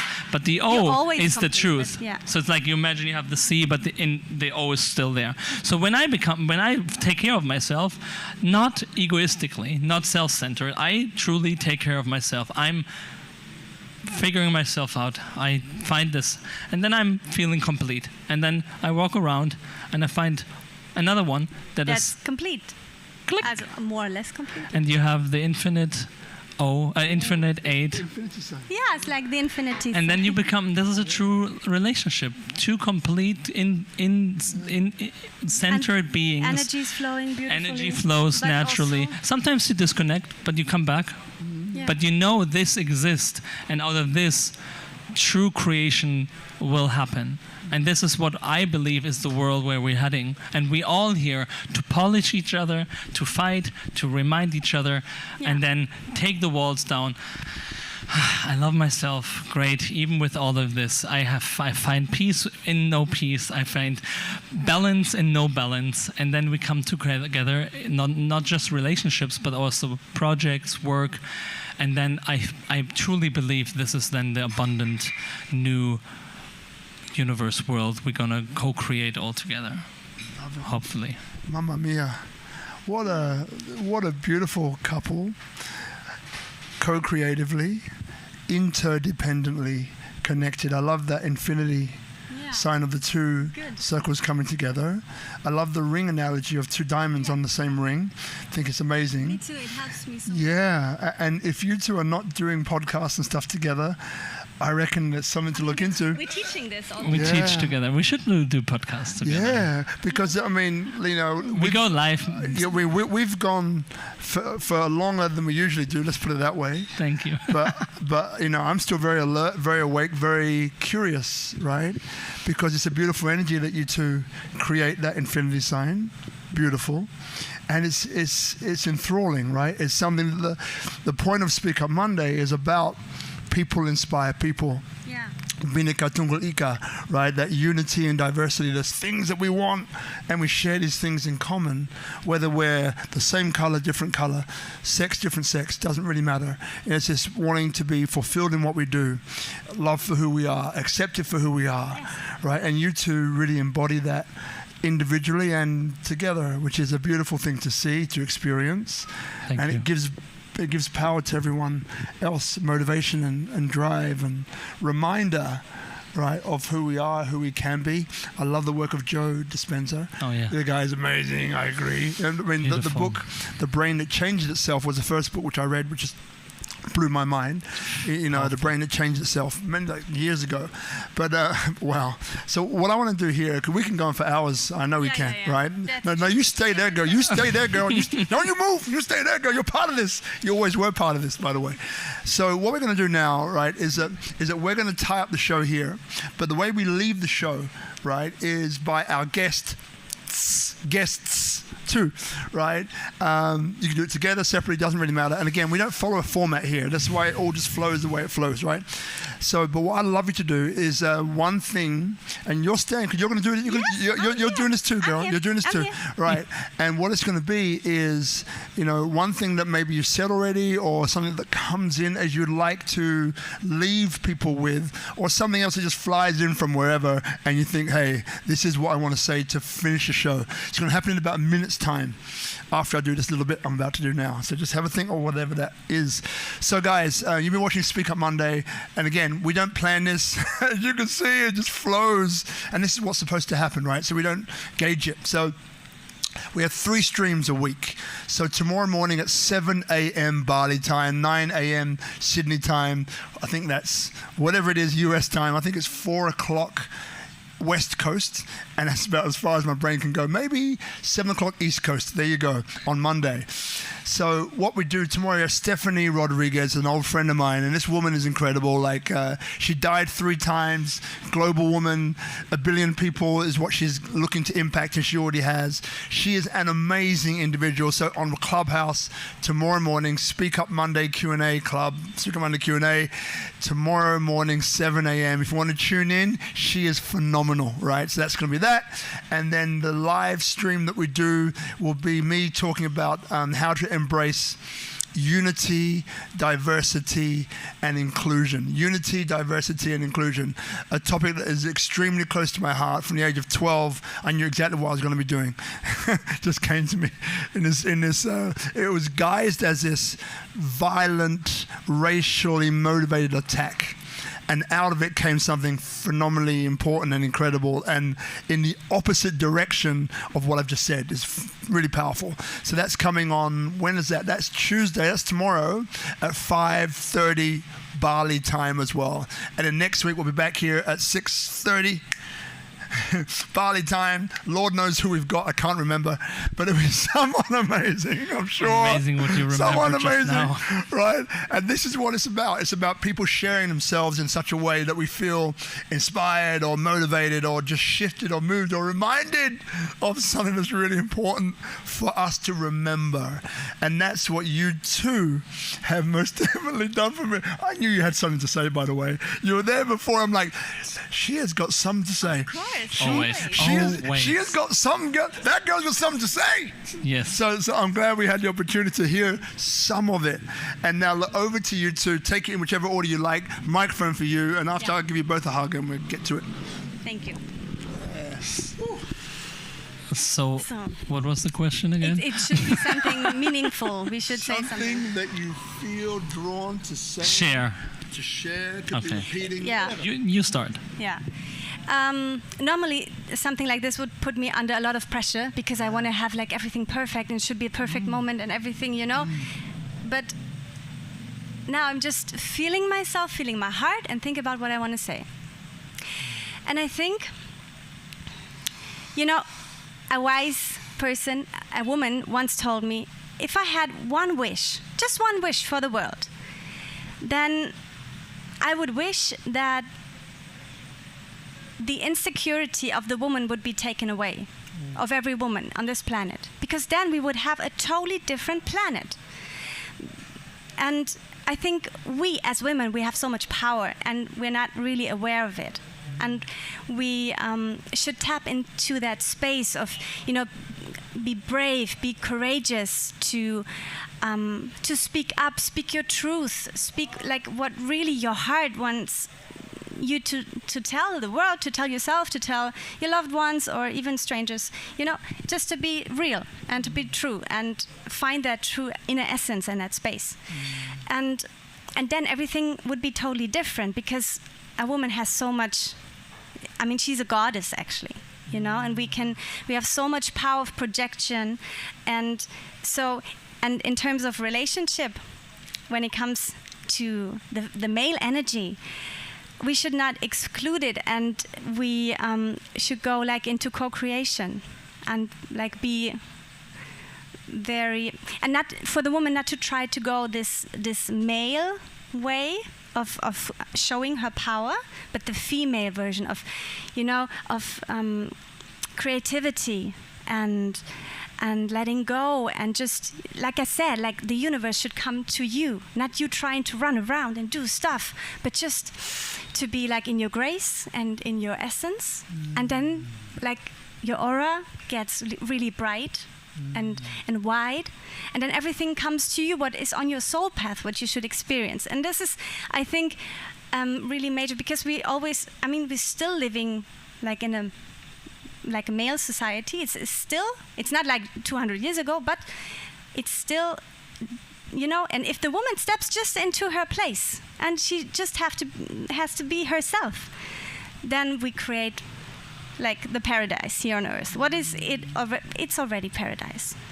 And so I think this is what because I'm speaking for myself, I want to have this, I want to be brave and courageous and step into in the femininity and in this goddess power that I am. And I think then a lot of things will change, because I create the man. If I think positive about him, I create him. Yeah. I create my universe. I create my reality. So I am responsible. And this is what I should never forget. And this is,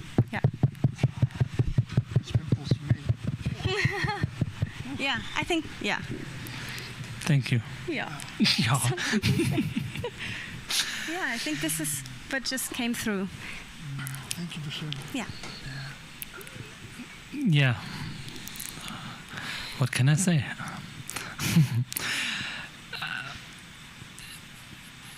It's perfect what my wife just said, that I truly believe in this new way of living within women as well within men, because we both have both energies within us, that we recognize both energies. And what I want to share is what I've also been practicing more and more within myself, within our beautiful relationship and other clients.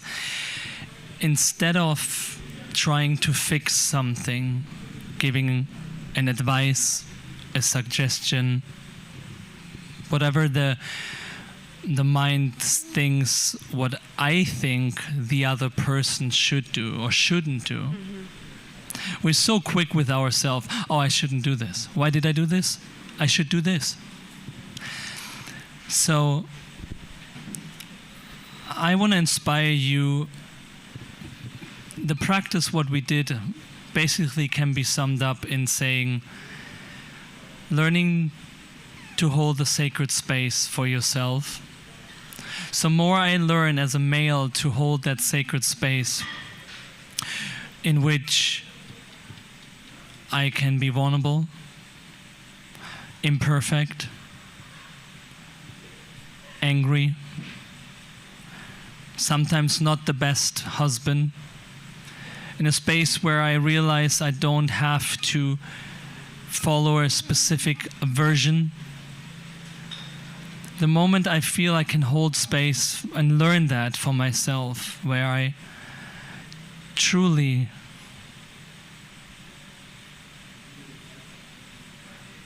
let everything happen that happens.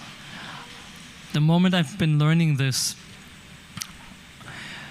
I feel then as a male the same way as a female. If we, instead of trying to create a relationship and fixing each other, what we all in every relationship we kind of do naturally because we've been trained, why we not coming together and holding space where my wife, I hold space instead of telling her, why don't you do it this way? Or why don't you see it that way? The moment she says something, It's perfect. just this is what happens in her. And that's an expression of her pain, her experience. And if I can be still, again, we're back to stillness, and just let her speak her truth and be weak and be vulnerable, then courage comes out of this after, because she feels she's held. And I see this as the new world where we hold space for ourselves and learn that beautifully, step by step. Then we can hold space for each other. I would say to every person, don't go into any relationship deeper if you feel not ready to hold space for yourself, being vulnerable and surrender, because then you can't hold it for anybody else. And the moment you can, sometimes in a relationship you can figure it out also together, obviously, but the moment I learned it, I help her, she helps me, we hold space. And then what happens is she gets in her power. I've seen this so many times. When I step back and hold space for her, everything becomes so much incredibly more abundant, easily. Because as I said, I'm here with you because of her. She helped everything that we have created. Without her, I couldn't be here.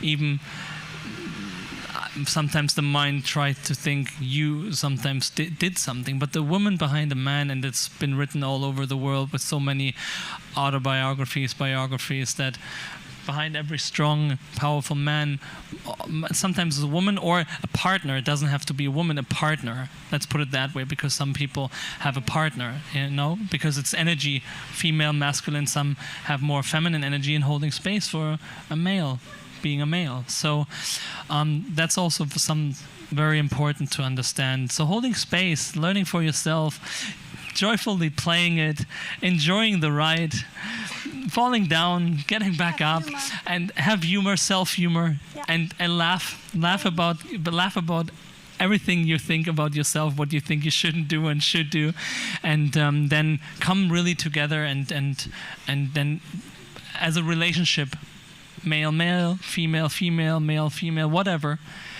hold space, be vulnerable, authentic, and then these couples meet new couples and become more couples. And then Buckminster Fuller says 13 couples create a new dimension, and then these 13 couples create a family, an interdimensional family, meeting others.